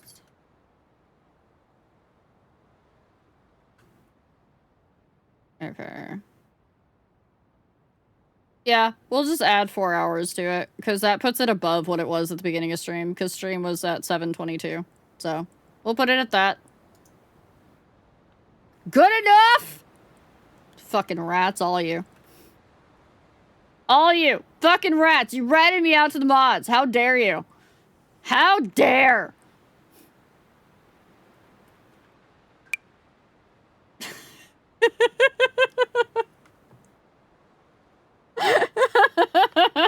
It's for your own good. Yeah, I have to be nice to myself while this is going on. No, Rat is your husband? Yeah, Rat is my husband. The rest of you are all rats. Plural. Keep her honest, I'm always lurking. I heard that in the voice of that monster from Monsters Inc. The one that's always watching. I keep wanting to call her Edna, but her name isn't Edna. Roz! There we go. There we go. Alright, chat. We're about to dive into a blue hole with Raphael, the sea god.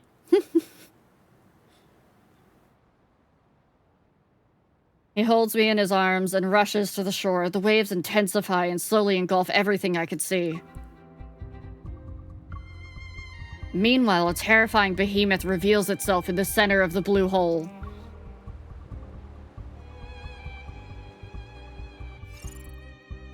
Battle time? Battle time.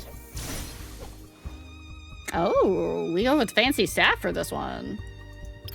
Oh, hi, Fangren. Did you have a good nap? I figured you were sleeping.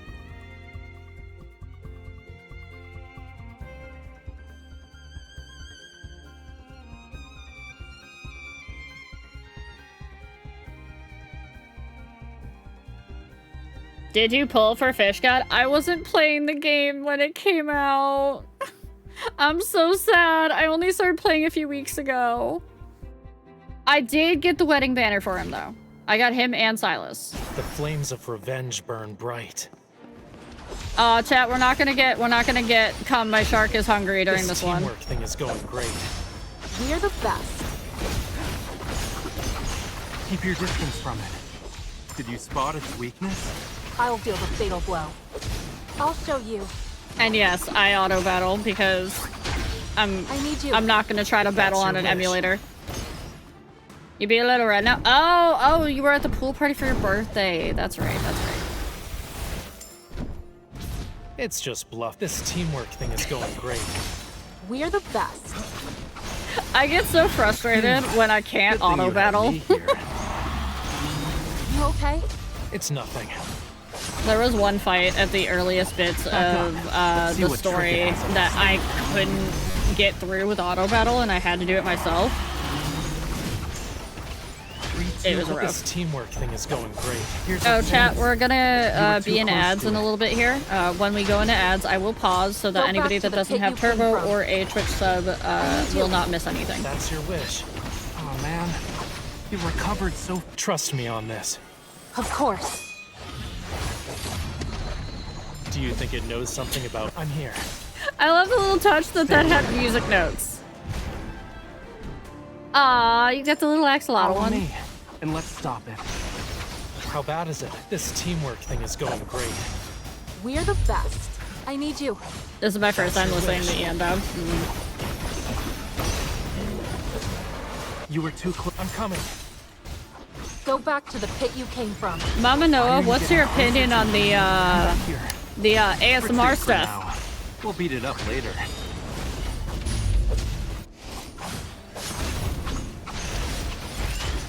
This teamwork thing is going great.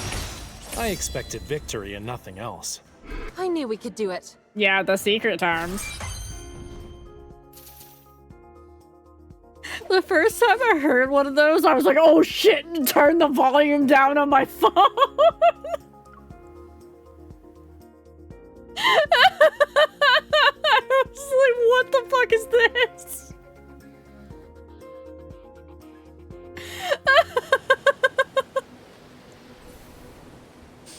Because all I've ever heard about this game prior to playing it was that it was a Gooner game, and that it was, and that all the men were baby girls.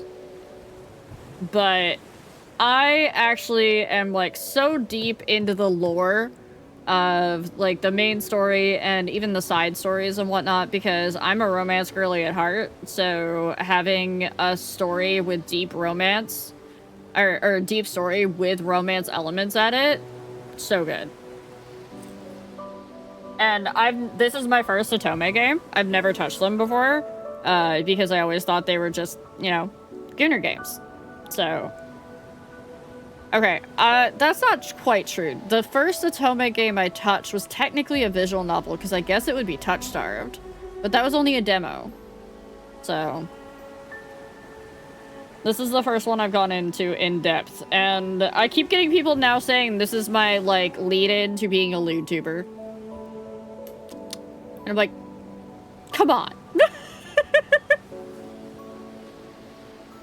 Oh yeah, the main story is definitely really good, especially if you're not into the romance aspects. You can still just play the main story for free. Anything else on top of that is gravy, but the anecdotes in the cards and whatnot, having all that backstory is just like, give me all of the lore.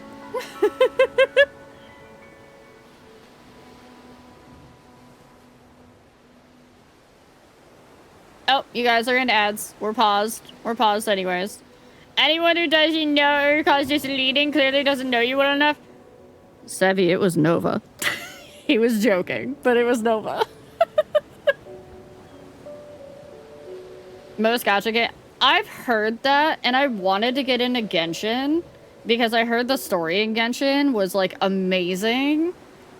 But the fact that there's so much grinding to get into anywhere in Genshin completely turned me off. And then they had like all of like the issues that they've been having lately, and I was just like, no. And chat decided for me, and they were like, no Genshin. No Genshin for Rio. And Honkai is like... so the reason why I'm good with lads, even though it's definitely sci-fi, is the fact that it has a lot of fantasy tie-ins. Whereas Honkai, I think, is just sci-fi. Must resist? Yeah. Yeah, Romalia, you don't want the snapback from this Real. This Real will go for the throat.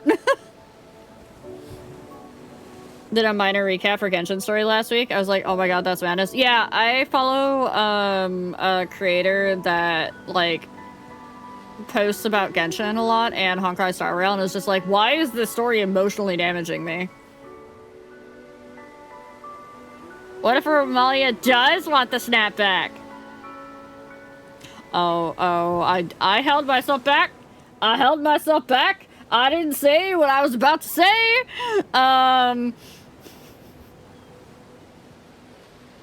I'm not the target. How about that?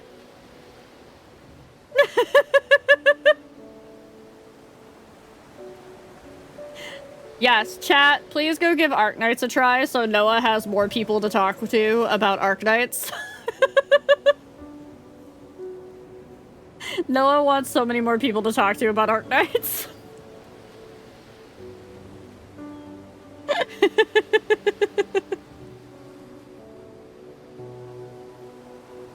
Alright, we should be out of ads in a few seconds here.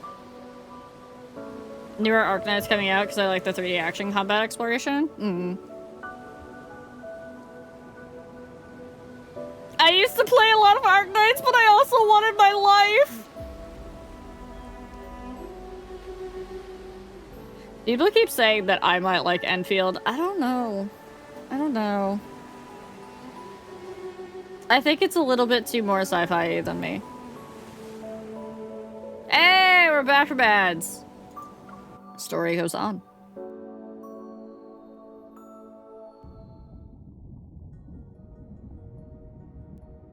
Okay, remember chat? Remember earlier I was saying if I become a mermaid, if I were to become mermaid as like a second model, like I would keep all my top bits, but become mermaid for bottom bits and just be like sitting, not like don't have to like fully animate tail or anything like that. Kind of like Amelie did with her siren one. But if I were to become mermaid, I would want this as like background, like in the windows of the menagerie, and then just randomly have like little fishies swim by. What's Hans? It's the Sip.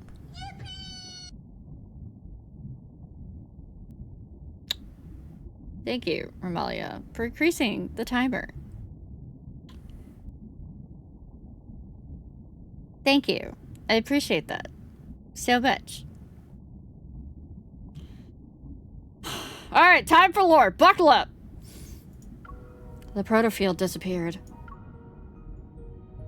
Yeah, randomly have a really big fish or whale go by. In the depths of the dark blue sea, light sporadically flashes. Struggling to keep my eyes open, I can't find my way.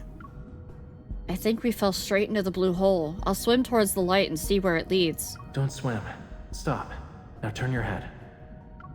I do as he says. However, trying to turn while underwater is surprisingly difficult. A familiar warmth suddenly cradles the back of my head. Strands of hair gracefully drift into my view, and they're followed by a gentle kiss. Try it. Try what?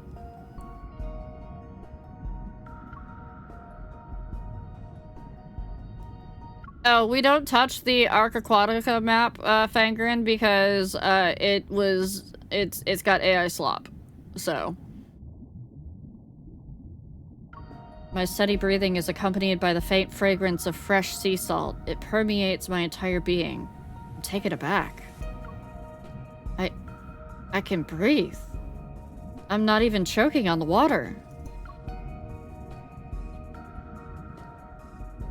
Do you also want to see if your tears can turn into pearls? Raphael carefully runs his fingers along the area around my eyes. He instantly conjures up a thumb-sized familia like a magician pulling a rabbit out of a hat. The tide is rising. Come on, let's find my treasure. The little fish affectionately rubs its belly against Raphael's fingertips. With a flick of its tail, it swims towards the depths of the blue hole as if it were our guide. Yeah, I'm about to start bawling too. I know at least enough. Is there really a hidden Lemurian treasure at the bottom? Only the undercurrent beneath the high tide and the tiniest fish know its location. I playfully poke the Flamua swimming next to me. Unafraid, it swims closer and nuzzles my cheek. Why is the Flamula sillier than the one outside? It doesn't even have a sense of caution. It's not the fish's fault. It only dares to come close because you have a familiar scent. Are you talking about when you kissed me? Obviously, it's not just because of that. Lore? Lore. Feed me the lore. Feed me the lore! As we head deeper into the blue hole, the undercurrents become more and more intricate. The light has disappeared. In Raphael's palm, a small flame materializes. It casts a gentle glow while fish playfully swim around it. We're close to the entrance. A force surges through the water. My heartbeat quickens, and I soon find myself tightly gripping Raphael's hand. Are you scared? I shake my head. I try to peer into the depths of the darkness with the help of Raphael's firelight. However, I can't find the source of that mysterious force. Good news, our target is probably in the same place. And the bad news? My diving knowledge is limited. The deeper we go, the stronger the undercurrent gets. How deep do we need to be? That is evil as fire, but he's all the water stuff? Yeah. After we follow the surging tide and pass through a crevice, we'll reach a hidden fjord. The undercurrent in the crevice will be even more chaotic. Make sure to hold on to me tightly when the time comes. Yeah, I'll hold on tightly. Suddenly, the undercurrent becomes stronger. It propels me forward wildly.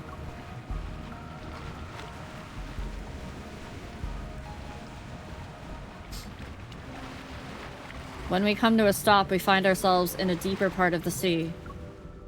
In serene darkness, a gentle light emanates from below. It glows brighter only to dim. It's reminiscent of an aging heart's unhurried rhythm.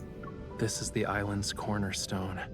It once bore the weight of Lemuria's past and future. We slowly descend to the source of the light. Eventually, soft yet firm ground touches my feet. The Flamula approaches Raphael's flame. It vanishes at his feet, and the fire disappears. The faint light fades, only to flare up again. This is so pretty. This... It's part of Lemuria's long-lost Tome of the Sea God. Nope! Nope! No, no, no, no, no, no, no, no, no, no, no, no, no, no, no. Okay, a little bit of quick backstory. The Tome of the Sea God basically, is a thing that is written, that is a prophecy, that the Sea God, in order to bring Lemuria, the realm of the sea, back to life, he must sacrifice his bride. And that's all I'm gonna say about it. I'll let everybody fill in the blanks with their own speculation. Don't post spoilers in chat, though. Yeah, I know, because I've looked into it. I just can't experience the details because I don't have those cards. But, yeah!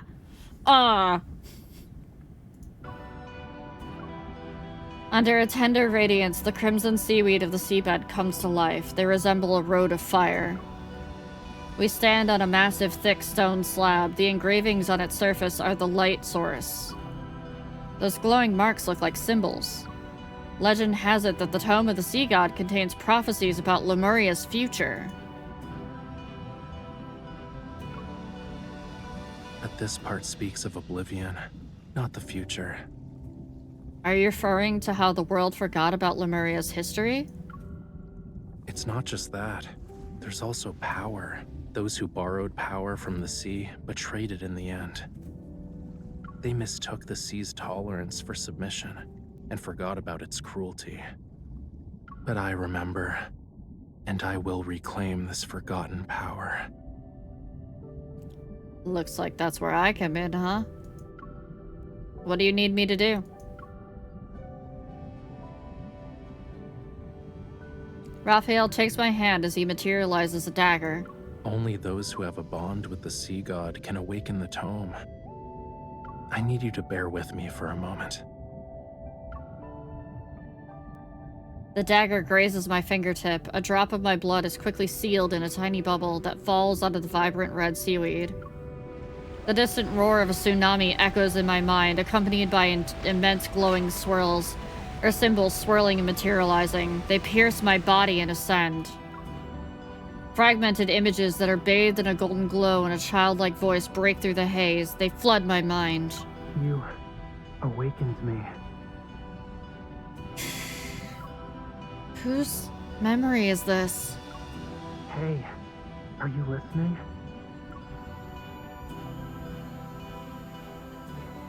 I'm not stranded. It's the waves. They're just too strong. Where I come from, if you say you like someone's scales, that means you like them. You humans are bold. We've only known each other for a day, and you're already thinking about our next meeting. Remember, we'll see each other again at this spot next year. This bond means you'll definitely come back to me. I'll always wait for you. Then I too.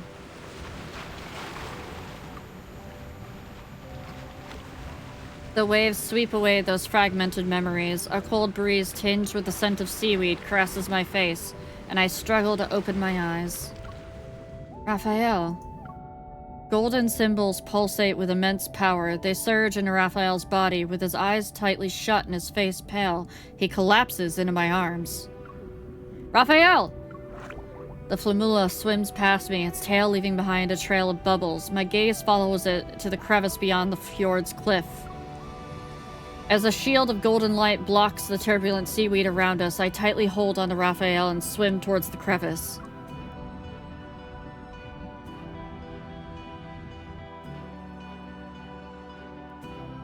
Oh, remember how I said I was gonna go till 10:30? Fuck that. We're still going. We're still going.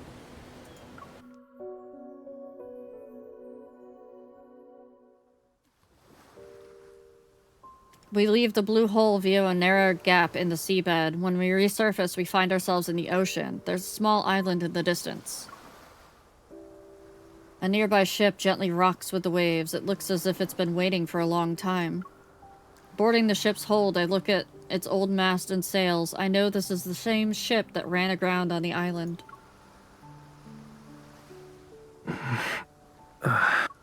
Raphael, are you okay? Yeah.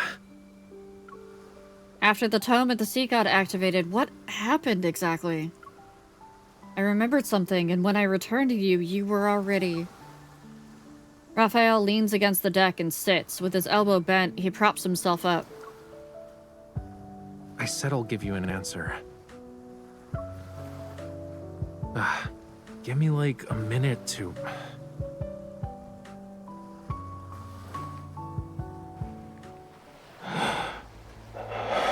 Cutscene.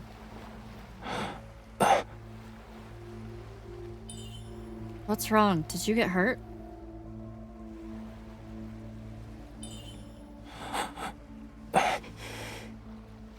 No.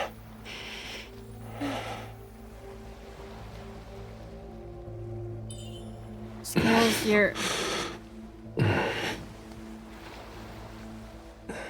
This couldn't be considered gentle.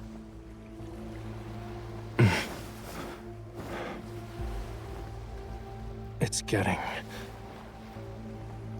Stay back. What's going on?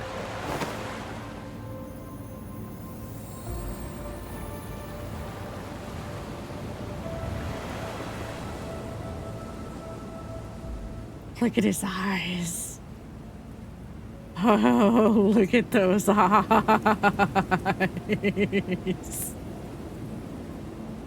Hold on. Hold on. I feel like this is necessary.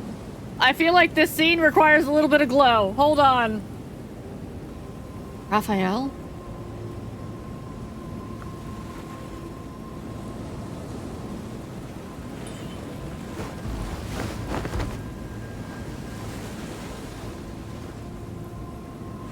A follower, or just a lowly sacrifice?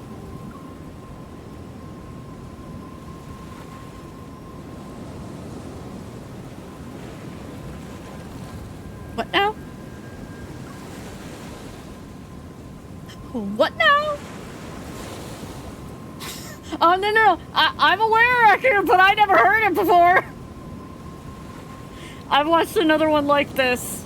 Not this one exactly, but one that was parallel. Raphael's stock is back up!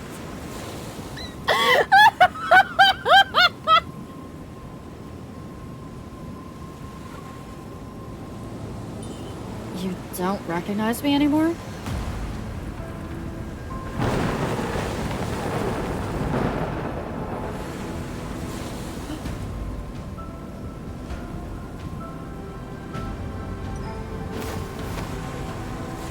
Death.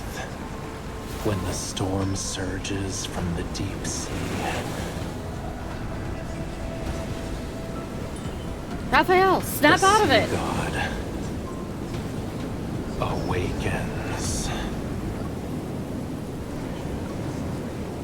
Taking a picture of that one.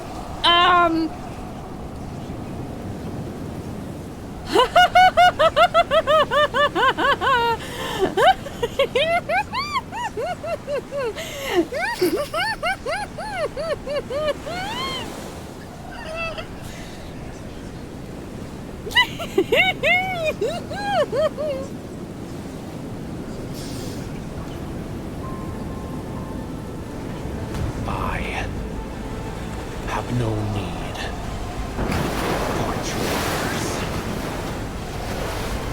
Oh, we pissed off Poseidon. With the authority granted to me by the Ocean's Covenant, I order you to...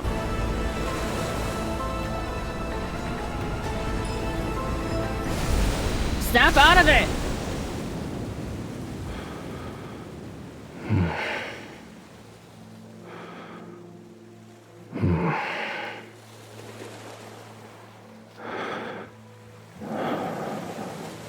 Now, where did I learn those words?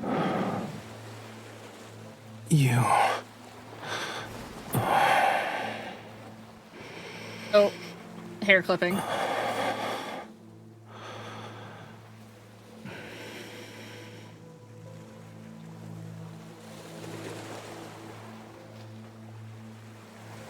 We live here now! Do you know who I am, Raphael? Of course. Struggling, I sit up and lean back against the cabin wall. I give Raphael a once-over. There aren't any scales or weird things. This is the Raphael I know. Don't worry, I'm fine. Look. He holds his hand out to me. The fragment in his palm emits a shining light that tugs at my heartstrings. An Aether Core fragment. I think it was embedded in the tome. I was drawn to its power. It seems like we both received a gift from the Tome of the Sea God. But there's always a price to pay for something like that. The waves lap gently against the hull and occasionally splash us. I wipe the seawater off my face and look at the murky ocean. The price you have to pay, what is it? Do you need to be a sacrifice, or the sea god? The dead deep sea and the sea god's power have been awakened. And since I accepted its power, I must answer its call. Even if certain futures have a predetermined end, I can't refuse. The ocean pushes the old ship. Exhausted, Raphael rests in my arms and closes his eyes. I look down at him. My heavy heart is drenched, as if the wind and rain worked tirelessly to drown it. Does that apply to your future as well? The sails rustle and we're carried deeper into the darkness. The boundless ocean is extraordinarily quiet tonight.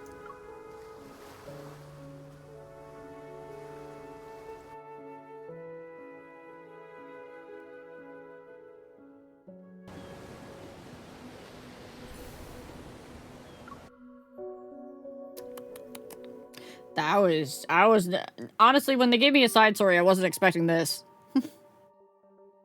After returning from Jewel Reef, I submit the unknown protocore fragment to the Association. While waiting for the analysis results, I received an unexpected call from the Special Operations team about a new discovery. I sent a package? Yes, you're the sender, and the mailing address says Jewel Reef. Inside it was a small device that was soaked in seawater. It's part of the MSQ, but it's like you get to choose at this point, and I chose Raphael. I could have chosen Xavier or Zane instead. The photo I get reveals a drenched palm-sized metal disc. After analyzing the trace elements in the seawater it contained, we saw that they were a perfect match with the ones found in Jewel Reef's blue hole. And upon further examination, we noticed there was a radio frequency chip capable of attuning to metaflux fluctuations. It can forcefully induce energy fluctuations. I have a feeling the incident from that day wasn't a coincidence. The technology behind this is highly intricate, and currently, only ever, the leading authority in protocore energy technology has managed to achieve it. Ever again. However, it still has some limitations. For example, it can't be remotely activated, so... Tragedy. The person who activated it must have been at the banquet. While I can acquire the guest list through the Association's intelligence network, I still choose to visit White Sand Bay. He is the only one who could send this item that was salvaged from the sea. He even used my name when handing it over to the Association.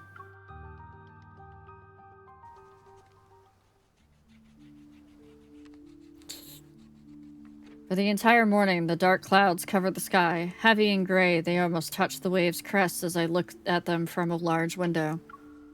The sound of a pencil against paper faintly resounds. The house's owner treats the news as nothing more than... have gone missing from the island. As nothing more than background music. Their current whereabouts remain unknown. I still have to fix that. It's something within the emulator that is keybound to advancing it. The venue of the banquet, Jewel Reef, has been sealed off. There will be a further investigation into the... The news report doesn't have any notable details. I walk over to Raphael and lean down to look at his sketch. The intricate lines outline a fish and clusters of coral. The shadow lurking in the cave's depths appears to be harboring secrets. I stare at the shadow as if compelled by an unseen force. I murmur to myself, "They're in the blue hole."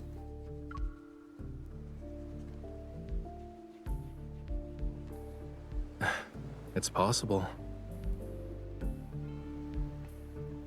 My words don't form a coherent sentence, yet Raphael understands and responds with a nonchalant chuckle. They really like the word nonchalant.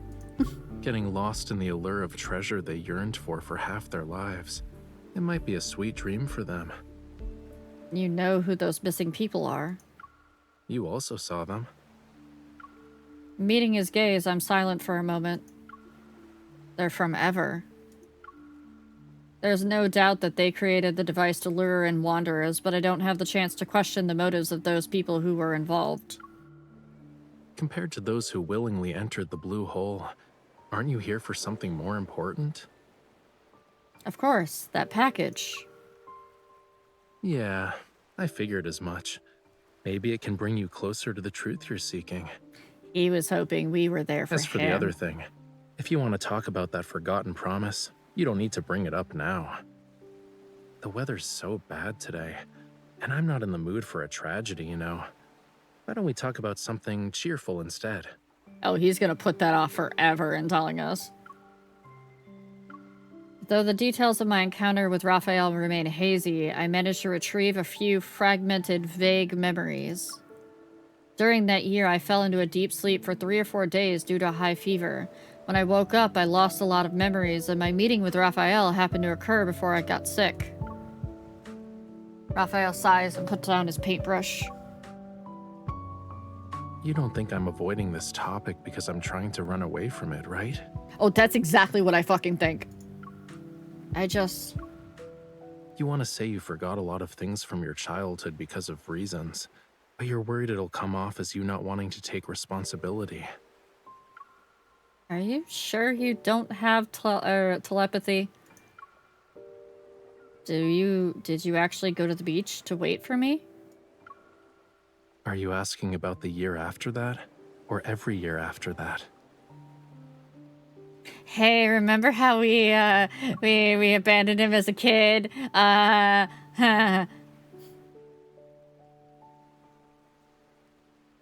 Observing my expression, Raphael appears somewhat resigned. Then he suddenly pokes my forehead. You don't need to feel bad about it.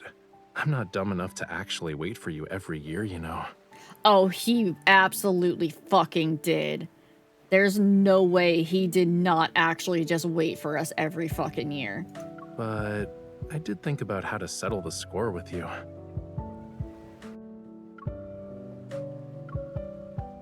Raphael stands up and gently pushes me into a chair. He places my hand on his chest in a half-joking, half-serious manner. The power within the Tome of the Sea God will protect everything that belongs to the sea. This includes our bond. If you can't let it go, why not just order me now not to hold a grudge over what happened back then? Looking into his eyes, I realize he's sincerely asking me to do it. It shouldn't be used like that. While I don't fully understand it yet, I'm pretty sure our bond shouldn't be used like that. You said that I would definitely come back to you, and you'd always wait for me. Does our promise still mean something to you then?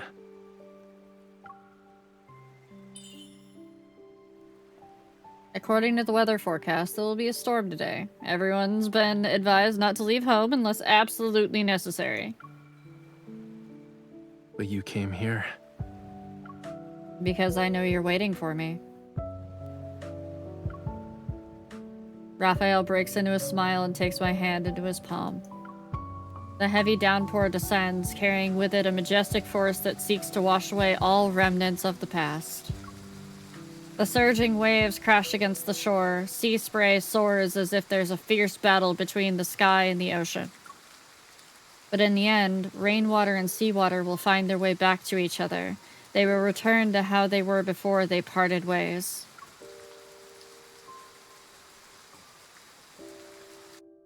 So, Yeah, remember cute and sweet until I tell you, until I remind you about what we did? About the fact that, you know, the sea god, in order to return his entire civilization, has to give up the heart of his bride physically? Has to sacrifice his bride? Yeah, yeah, that's a thing. That's a whole thing. Love and depression, back at it again! What's this button? Okay.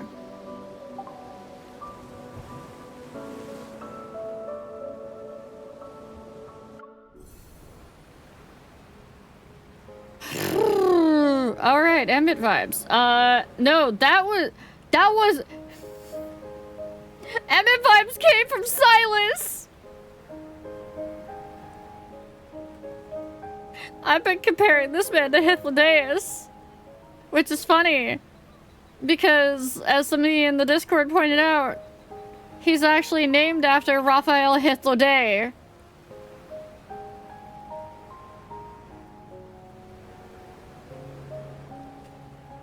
Yeah. Yeah, he's named after Raphael Hythlodae.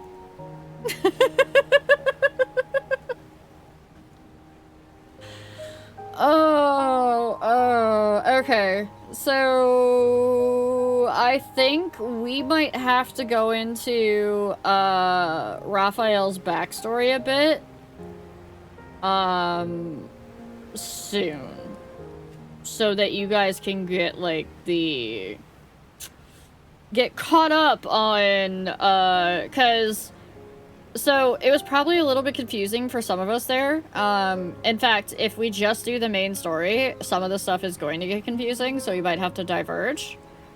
As I know we're going into...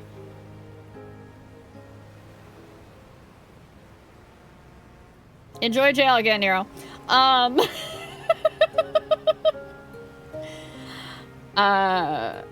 So when we didn't look surprised at the fact that he started sprouting scales and the fact that we talked about having a bond and everything already, there's stories that explain that, but they're specific to Raphael, so they haven't been in the MSQ.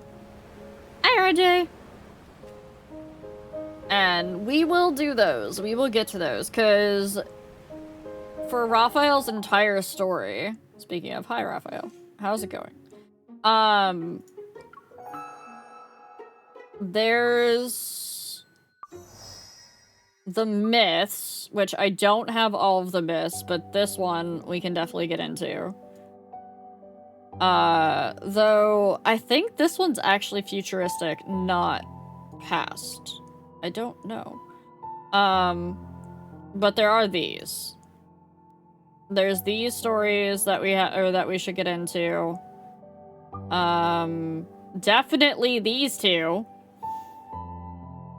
At the very least, these two, because these are definitely story related, especially ebb and flow. And then probably go through the tender moments. But I'll make sure to check those off stream to make sure there's not anything a little bit sussy in any of them before I play them, because these are just audio. But that will have to wait for at least until tomorrow.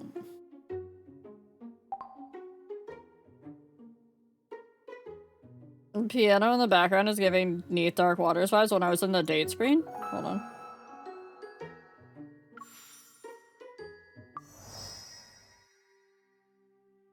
You mean on the screen? That one?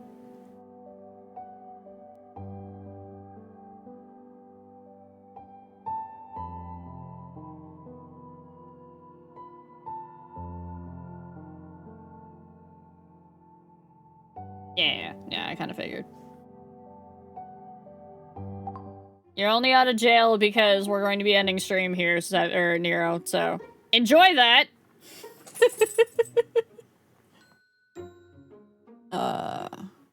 Because it is 11 o'clock.